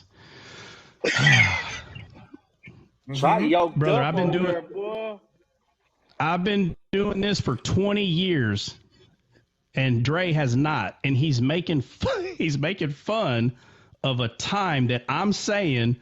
With what experience are you making fun of me right now? So right now, I didn't even let you finish the video, but I'm trying to show you something. I have memorized how long it takes to shoot what I just pointed out, and you're telling me that I'm wrong already. That's what you're saying?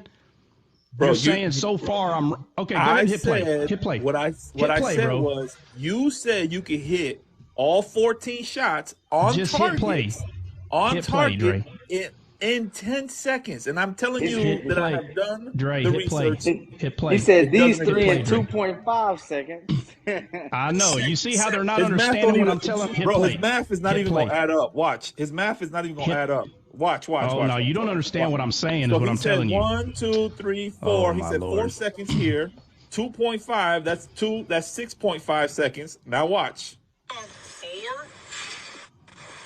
5, 6, we'll say 7 seconds. 7. 1, 2, 3, 4, 5. And what you're saying is that out of those 5 shots, a professional cannot do it in 3 or 4 seconds. Hit pause. Hit pause. Hold on. If y'all can't tell, I'm making fun of Dre. If you cannot tell what I'm doing as I'm explaining something that I have done for 20 years, I'm doing the same thing to him that I would do in anything else. And what I'm trying to do is I'm trying to tell him, now prove to me with your experience what I'm saying is wrong. That's all I'm saying. And so he's taking hit play. Is that all of it? Oh, that's all of it. No, it's not. No, it's not. We're talking about it is. Bro, I'm just going to say this. Look. Okay. I want to see this. Oh, yes. We all want to see it. That's what we saw when these dudes. Dang. That ain't the full video. Can 1 second make a difference in combat? Okay, so that's what we're talking about. So you Bro, That's it. Look, that's the end of the video, bro. That's the end of the video. Right, okay, fine. Hit pause. Hit pause so I can see. Hit pause so I can see the barricade. Hit pause. Okay. Now let me tell you. See, that's what I said. I noticed today. I was like, hold on. I think they're serious when they're. Listen. Let me show you. Let me show you something. Okay. So the top of the barricade, Dre. 1, 2, no, 3, 4, 5, 6, 7, 8, 9, 10, 11, 12, 13, 14.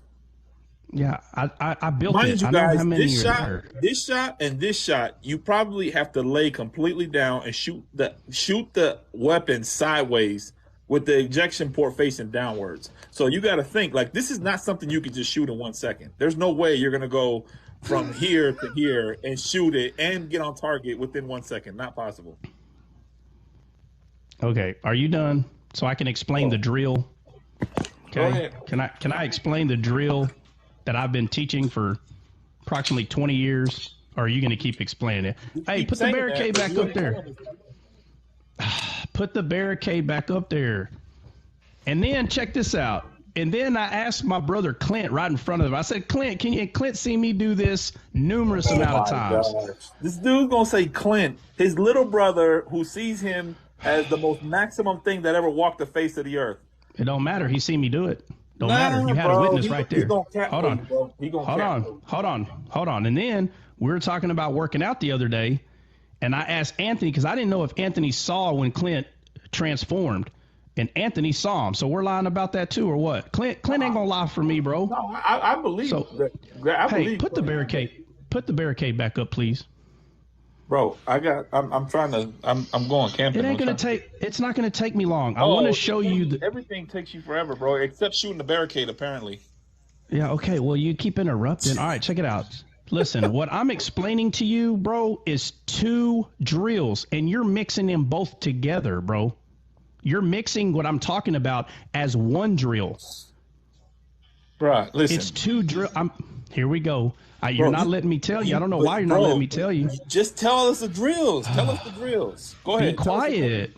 Okay, be quiet. Let me explain. I don't know why you're not letting me explain it. What's so hard about this? You sound like 2 2-year-olds fighting in the sandbox. I know, but listen, I have to explain this because for the longest, I just thought they were giving me a hard time. But that's why I said I'm starting to believe that he really thinks that what I'm saying is, and I can tell that that's not that. Listen, first of all, for 20 years, what you're explaining, that's never been a drill. I understand what you're hearing me say, but you're not letting me explain the drill. Look, there's 2 drills here, Dre. 2. Each one of them is 10 seconds. Each drill. The whole barricade is not a drill. There's 2 drills here. So on the right side where you see the little steps going down, all the way down to the ground, all that is to be shot in 10 seconds, bro. All of it to the right, all the way down to the ground. The second drill is all the way from the top on that rectangle, all the way down to the ground. Both of them are 10-second drills. Not the whole thing is 14 seconds. Bro, when you heard, I understand that is actually how it's supposed to be done, but that is not what you said, sir. And Leo is right here to prove it. Listen, we was like, bro, that's not possible, bro. Like I kept telling you, like, dude, stop lying. You was like, yes, I can. I'm the greatest sniper ever lived. Just hear me out. Chris Kyle ain't got nothing on me. My name is Trot. If you go back and look at what I'm trying to show you, I'm showing you how fast it's starting from the top. If you just go back and look, I'll say, look, bro, if you shoot these right here. The video again for the crowd. Here we go. Y'all tell me who's cap. And you see the other video, Lord. I'm like, bro, there's no way, bro. I keep telling like, bro, there's no way. Oh, yes, it can, Bubba. Oh, I'm the greatest sniper the Army ever seen, Bubba. Bro, I'm just going to say this. I never said that. Oops, that's my family. Yeah, you're right. Bro, I'm just going to say this. This brother said he could shoot that target way down there. Hold on, let me zoom in. Way down there. Where's that? I can't even see it. Hold on. See that target right there? That's not even far. He said he goes through this obstacle right here in less than 10 seconds. That means Y'all hear? Hey, listen. Y'all hear the bishop, Leo? Y'all hear the bishop? The bishop don't lie now. Now we know Trot exaggerates. Listen to what the bishop is saying, bro. Listen to the bishop. Listen. He can shoot that target way down there. He can shoot that target way down there, and Trot's in the background. Gotta leave that far, bro. See that target right there? It's not. All right, listen. He said he can go through this whole obstacle right here in less than 10 seconds. Boom. That means boom. That's what. Boom, Look, boom, the bishop is saying it. Bam, bam, bam, bam, bam. I'm talking like shoot that. That's one drill. Now y'all are starting to talk about the second drill.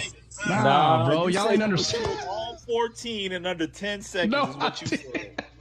Oh my Bro, Lord, it's bro. on camera, bro. No. You can't shaggy your way out of this one, bro. Okay, it was a You say it wasn't me. Bro. It Man, was I must have Listen. misunderstood. I'm telling you, all I knew is I threw Listen. a whole bunch of rounds away. I It was was thinking a about all the rounds I wasted misunderstanding. trying to hit them targets. You know, Listen, hey, I walked up I- to that thing saying, "Dang, boy, this dude can't be that good a shot because this thing ain't got no holes in it." Oh yeah, he had me dying.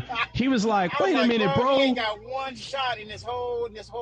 Yeah, I was like, "What do you?" Hey, it took me a minute to understand what you were saying. You're like, "Nah, bro, like this. How come you ain't hit this one time?" And I'm like, "Hit it one time? What are you talking Like, big about?" as Like, this target is, I'd have had this thing riddled with bullets.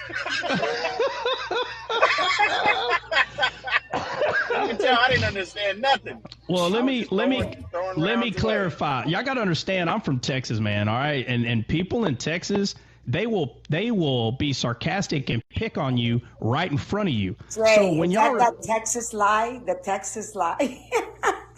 no, you're talking We're gonna call about it Texas Cap. Well, anyway, so look, the point is this: with all the shenanigans to the side, I didn't just build those things yesterday and try to figure out how to use them.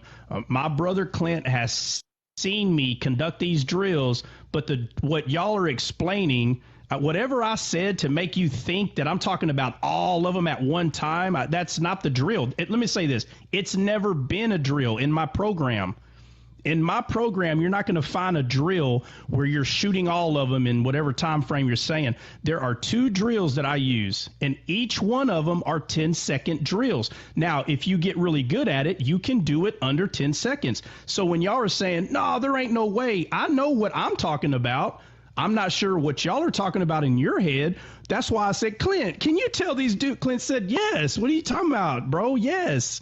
And y'all are like, oh, he's only saying that because he's your brother. I'm like, what? My brother has been through my classes. So I don't know exactly where the issue is because I've been doing this for 20 years, and not one time is there a drill that is that way. What you probably heard me say is you should be able to shoot this one, and this one in about 3 seconds, these 3 maybe in another 2 seconds. I'm trying to show you how fast you can move through them. That is not what you said, bro. You said you could shoot. You said you can shoot all 14 in 10 seconds. Is what you said. Now you can go ahead and say that's not what you meant, but that's what you said. I understand, but what I'm trying to tell you is that's never been a drill. So I didn't mean it that way is what I'm trying to tell you, bro. Again, been doing this for a long time, and any of my diagrams that you'll read, what you're saying, none of that is in the diagram. Most of them are 2 drills, and it's from right to bottom is 10 seconds, and from top to bottom it's 2 different drills. That's what I'm trying to tell you.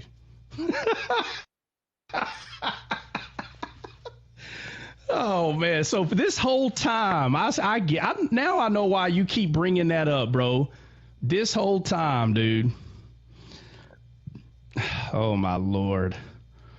I'm glad we were able to squash that because Jay Petty, boy. No, I'm telling you, man. Lord, I had my own brother tell them that he's seen me do this, and they still don't believe it. Like if I have no witnesses, I can understand if I had no witnesses. I get it, but I'm gonna tell you something. My brother don't lie for me, man. Period. The end. He don't have to. Hey, Trot. Big, what's going on? Hey, I think what you're trying to explain, and I don't think Dre's picking up, is that when you're talking about those 3 spots, you're saying it takes about 2 to 3 seconds to line up and shoot that and get the shot off in the 2 to 3 seconds. And that's what you're actually talking about. You're not talking. Yeah, well, I am explaining how fast you should be able to shoot those 2 or 3. And exactly. I'm picking up what you're putting down, brother. Yeah. So it's not about each one has to be done in 1 second. It's not about that. It's just that if you can group 2, 3, or 4, and you can hurry up and get those done in a short period of time, you have more time to shoot the other ones. It's not about timing someone 1 second each deal. It's not about that. It's saying that if I can shoot 4 of them in 3 seconds, well, obviously I have an extra second now. I mean, I'm saying if you were to count each hole. So it may not be easy to explain, but I don't have a drill in any of my diagrams for almost 20 years. Never has it been shooting the whole thing, because you have to understand, shooting one side and going down to the bottom is teaching you how to drop down to a knee and shoot under a vehicle. And it's the same thing when you start in the center, like if you're in a house or something that's been maybe hit by an explosive device and there's cracks in the wall and you're working your way down this because of fire coming. So there's no point to, well, I'll just put it this way. There's never been a drill that is 14 seconds. Now you can do it for fun, but that's not one of my drills. I'm talking about 2 drills. About the 2 basic drills, and each drill that I'm talking about is a 10-second drill. All my drills, whether it's rifle or handgun, the majority of them are 10-second drills. There are some that are a little bit faster than others, but the one that I was discussing there was 10 seconds, and I didn't understand but I keep forgetting that Dre's not an infantryman, and he doesn't understand what I'm talking about. Other than that, I don't know what the issue is, but this whole time I thought he was messing with me, but today I was like, wait a second, hold on. I don't understand. I get it now. So now I know why he keeps bringing it up, because the time that that don't even make any sense. I've never had a drill like that. Dre, you still there? I'm trying not to be right now, because the way you capping right now is incredible, bro. Like you are definitely the master. You should have been a lawyer, bro. You should have been a lawyer. You could have got hunted. You could have got hunted by cocaine charges. So, hey, and I tried to tell you, bro, that you're digging a hole by keep talking and not letting me explain, but instead you just kept interrupting me, and now that I've explained it, now you don't like that you've been wrong this whole time, and you're mad at me. Hey, listen, Lil and I were both there. Now you're mad at me. We know the truth. We know what you said. You can cap for the public. It's all good. How come my brother didn't have a problem with what I was saying? He was there too. He didn't say that. He said that you shot 14 shots in under 10 seconds. Oh, here we go. He literally confirmed that. I said, dude, this dude's a liar too. The point is, my brother's been through my courses. He understood exactly what I was explaining. It was the first time that either one of y'all heard what I was explaining, and somehow in your mind you just turned this into something else or some. I don't understand it. Come on, Are you Dre, done? Are you Dre, done pouting yeah. now that you know? Now that you know what the drill is, bro? Are we good now? Can we move on from the drill? Are we good? Well, I just want to say, explain. all I want to say is that I can make that top shot in 15 seconds. Which one? The handgun? The easy one. That's what I'm saying. Not the handgun. I couldn't hit nothing with that handgun. Oh, what? I can hit that first one, just that top one, the real easy one. Take me about 15 seconds. So, yeah. Well, anyway, I'm glad we got that settled, because for this whole time I just thought y'all were messing around, and I find out Dre's being serious. And I'm like, hold on a second. But either way, Dre ain't gonna let it ride. Dre ain't gonna let it ride at all. That's okay. I'm still waiting for him to say that he cannot shoot 14 shots in under 10 seconds. That's what I'm waiting on. Okay, just say that then, Trot. Is that true? Oh my Lord. He won't admit it. You See, have because to that's understand see, all Benny. four. That is the question. That is literally the question. It's not All right, about so drills. He's making this drill stuff up. This has nothing to do with No, drills. We're not even oh my talking about God! Hold on a drills. second. Hold on This a second. man I'm said, making. I said, Oh man, how my quick you can Lord. shoot this try? He said, oh, I can shoot all 14 of those in under 10 seconds, Bubba. I said, there's no way, bro. There's no Oh way. my Lord. Talking And about he the caught two you, Baba. drills, He bro. caught you, Oh my Baba, Lord. too. Oh, yeah, you know it. Oh my Lord. so Oh, Trot, the come on, question is, let's be. this is the new question, Trot. Can you shoot all 14 targets consecutively in under 10 seconds? Oh man. All okay, hold on. You're not talking about the two drills. You're talking about the entire thing while the time's going. Yes. I don't know. Look, he thinking about it I don't because know about that. that's what he said. Well, Hey, but that that's would be not tough, man. hey, but that's not one of the drills though, bro. Take three That's not one seconds of to the get on the drills. ground. Yeah, but that Real talk, Leo, real talk, Leo. Were we talking about any kind of drills when we were talking about that no, barricade? Dre, Seriously. here we go again. Dre, why in the world would I be talking about drill? Y'all didn't run it. It ain't like you grabbed a rifle and ran it, bro. I would have made You sure. literally just refuted yourself. You just said we were not talking about drills. We weren't. No. Dre, No, he's saying I'm not he didn't break it down to y'all into right, drill bro. form, like Can, so You y'all didn't get would can out we there with the talk about rifle. Revelation? Can we Oh talk my about Because Lord. Revelation? here's the No, thing, bro. Benny. We didn't care about no drills. We don't know nothing about no drills. We were just saying, hey, Trot, how Exactly. fast can you shoot this? Exactly. Literally, exactly. So we weren't Exactly. talking about drills. We were like, hey, Trot, how I fast can you shoot was. this? No, bro. I'm And saying you you weren't said, standing I there. can shoot this 14. And you pointed to all 14 shots in the Yeah, video and because said, yeah, Bubba, I you can do this in under 10 seconds. I said, no way, you bro. have I to said, Did shoot you there's see off, what no bro. way. Marlon You wrote? have to shoot. Trot. Did you see what You have Marlon to wrote shoot about off. Dre? Dre's been You hanging all have out to too much shoot, in those Islamic believer lives. bro. All 14 have to be shot, bro. But it's two different drills.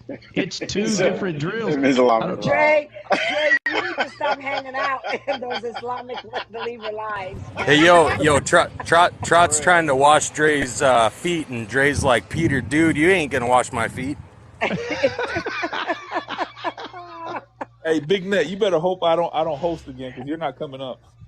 Oh my I love you, brother. Lord. Oh man. Oh Uh man. oh. We got another one coming up to give us the chocolato.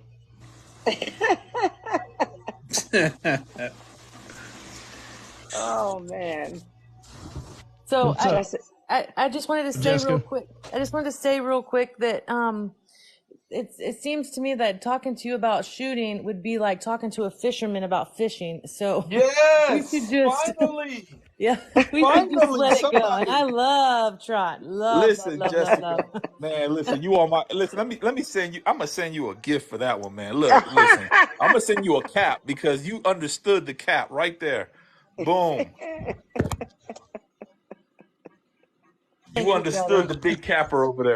It's all right, That Dre. He dude did is clear it funny. up though. We got to give credit where credit is due. He cleared it up. He said now all 10 consecutively in under 10 seconds. He said he don't know. So He cleared it up. He Yeah. did. so the beginning, I guess it was some That's still miscommunication in the beginning. Yeah, let's face yeah, it. but that's Dre like and asking, hey Benny, Leo. that's like asking somebody, is Jesus God? And they say, well, I don't know. That still doesn't answer the question. Or it's like telling somebody. I heard this one yesterday. I'm not even gonna say it. Nope, you ain't getting it in your belly. I'm gonna mute.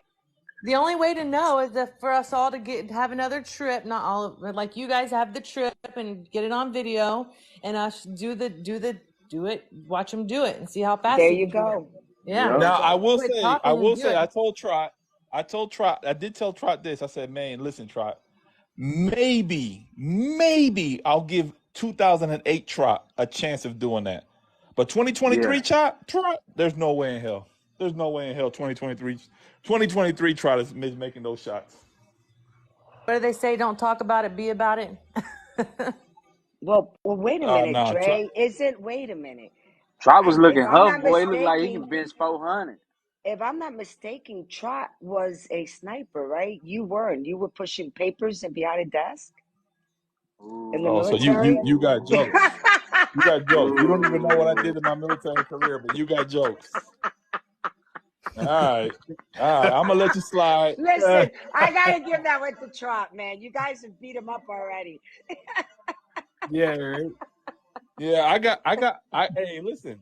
I got my own shooting awards, bro. I can pull them out if I I don't needed think to. Trot heard me. He was lucky he's on pause right now. I don't think he heard me. His head would have gotten bigger. Man, it's time to go in and get this workout on, man. Yeah. All right, Midday. y'all. I'm about to drop. I need to get Yeah, ready to me go. too. Put in the Yeah, podcast. I gotta peace out here. Yeah. All Listen, right, Dre, All I right. gotta inbox you or I hey gotta Taylor, ask you hit No, a me no, no, up. no, question, no, but I no, no, wanted no, no, to. Jesse. You on my blacklist for Yeah, at yeah, least a week. definitely. No, buddy, I gotta ask Bye. you a You question. got time now? Dale, Nah. dale. No, aquí no Yeah, puedo. yeah, I you gotta can do ask it you a now. question. All No, right. no, no. I just need All a right. couple of minutes, just real quick, and then we can figure it out after that. Hey, text me right away though, so I can log you in. Otherwise, you won't be able You to get through. Yeah, 100%. Okay. See All you right, guys. bye. All right. Love you guys.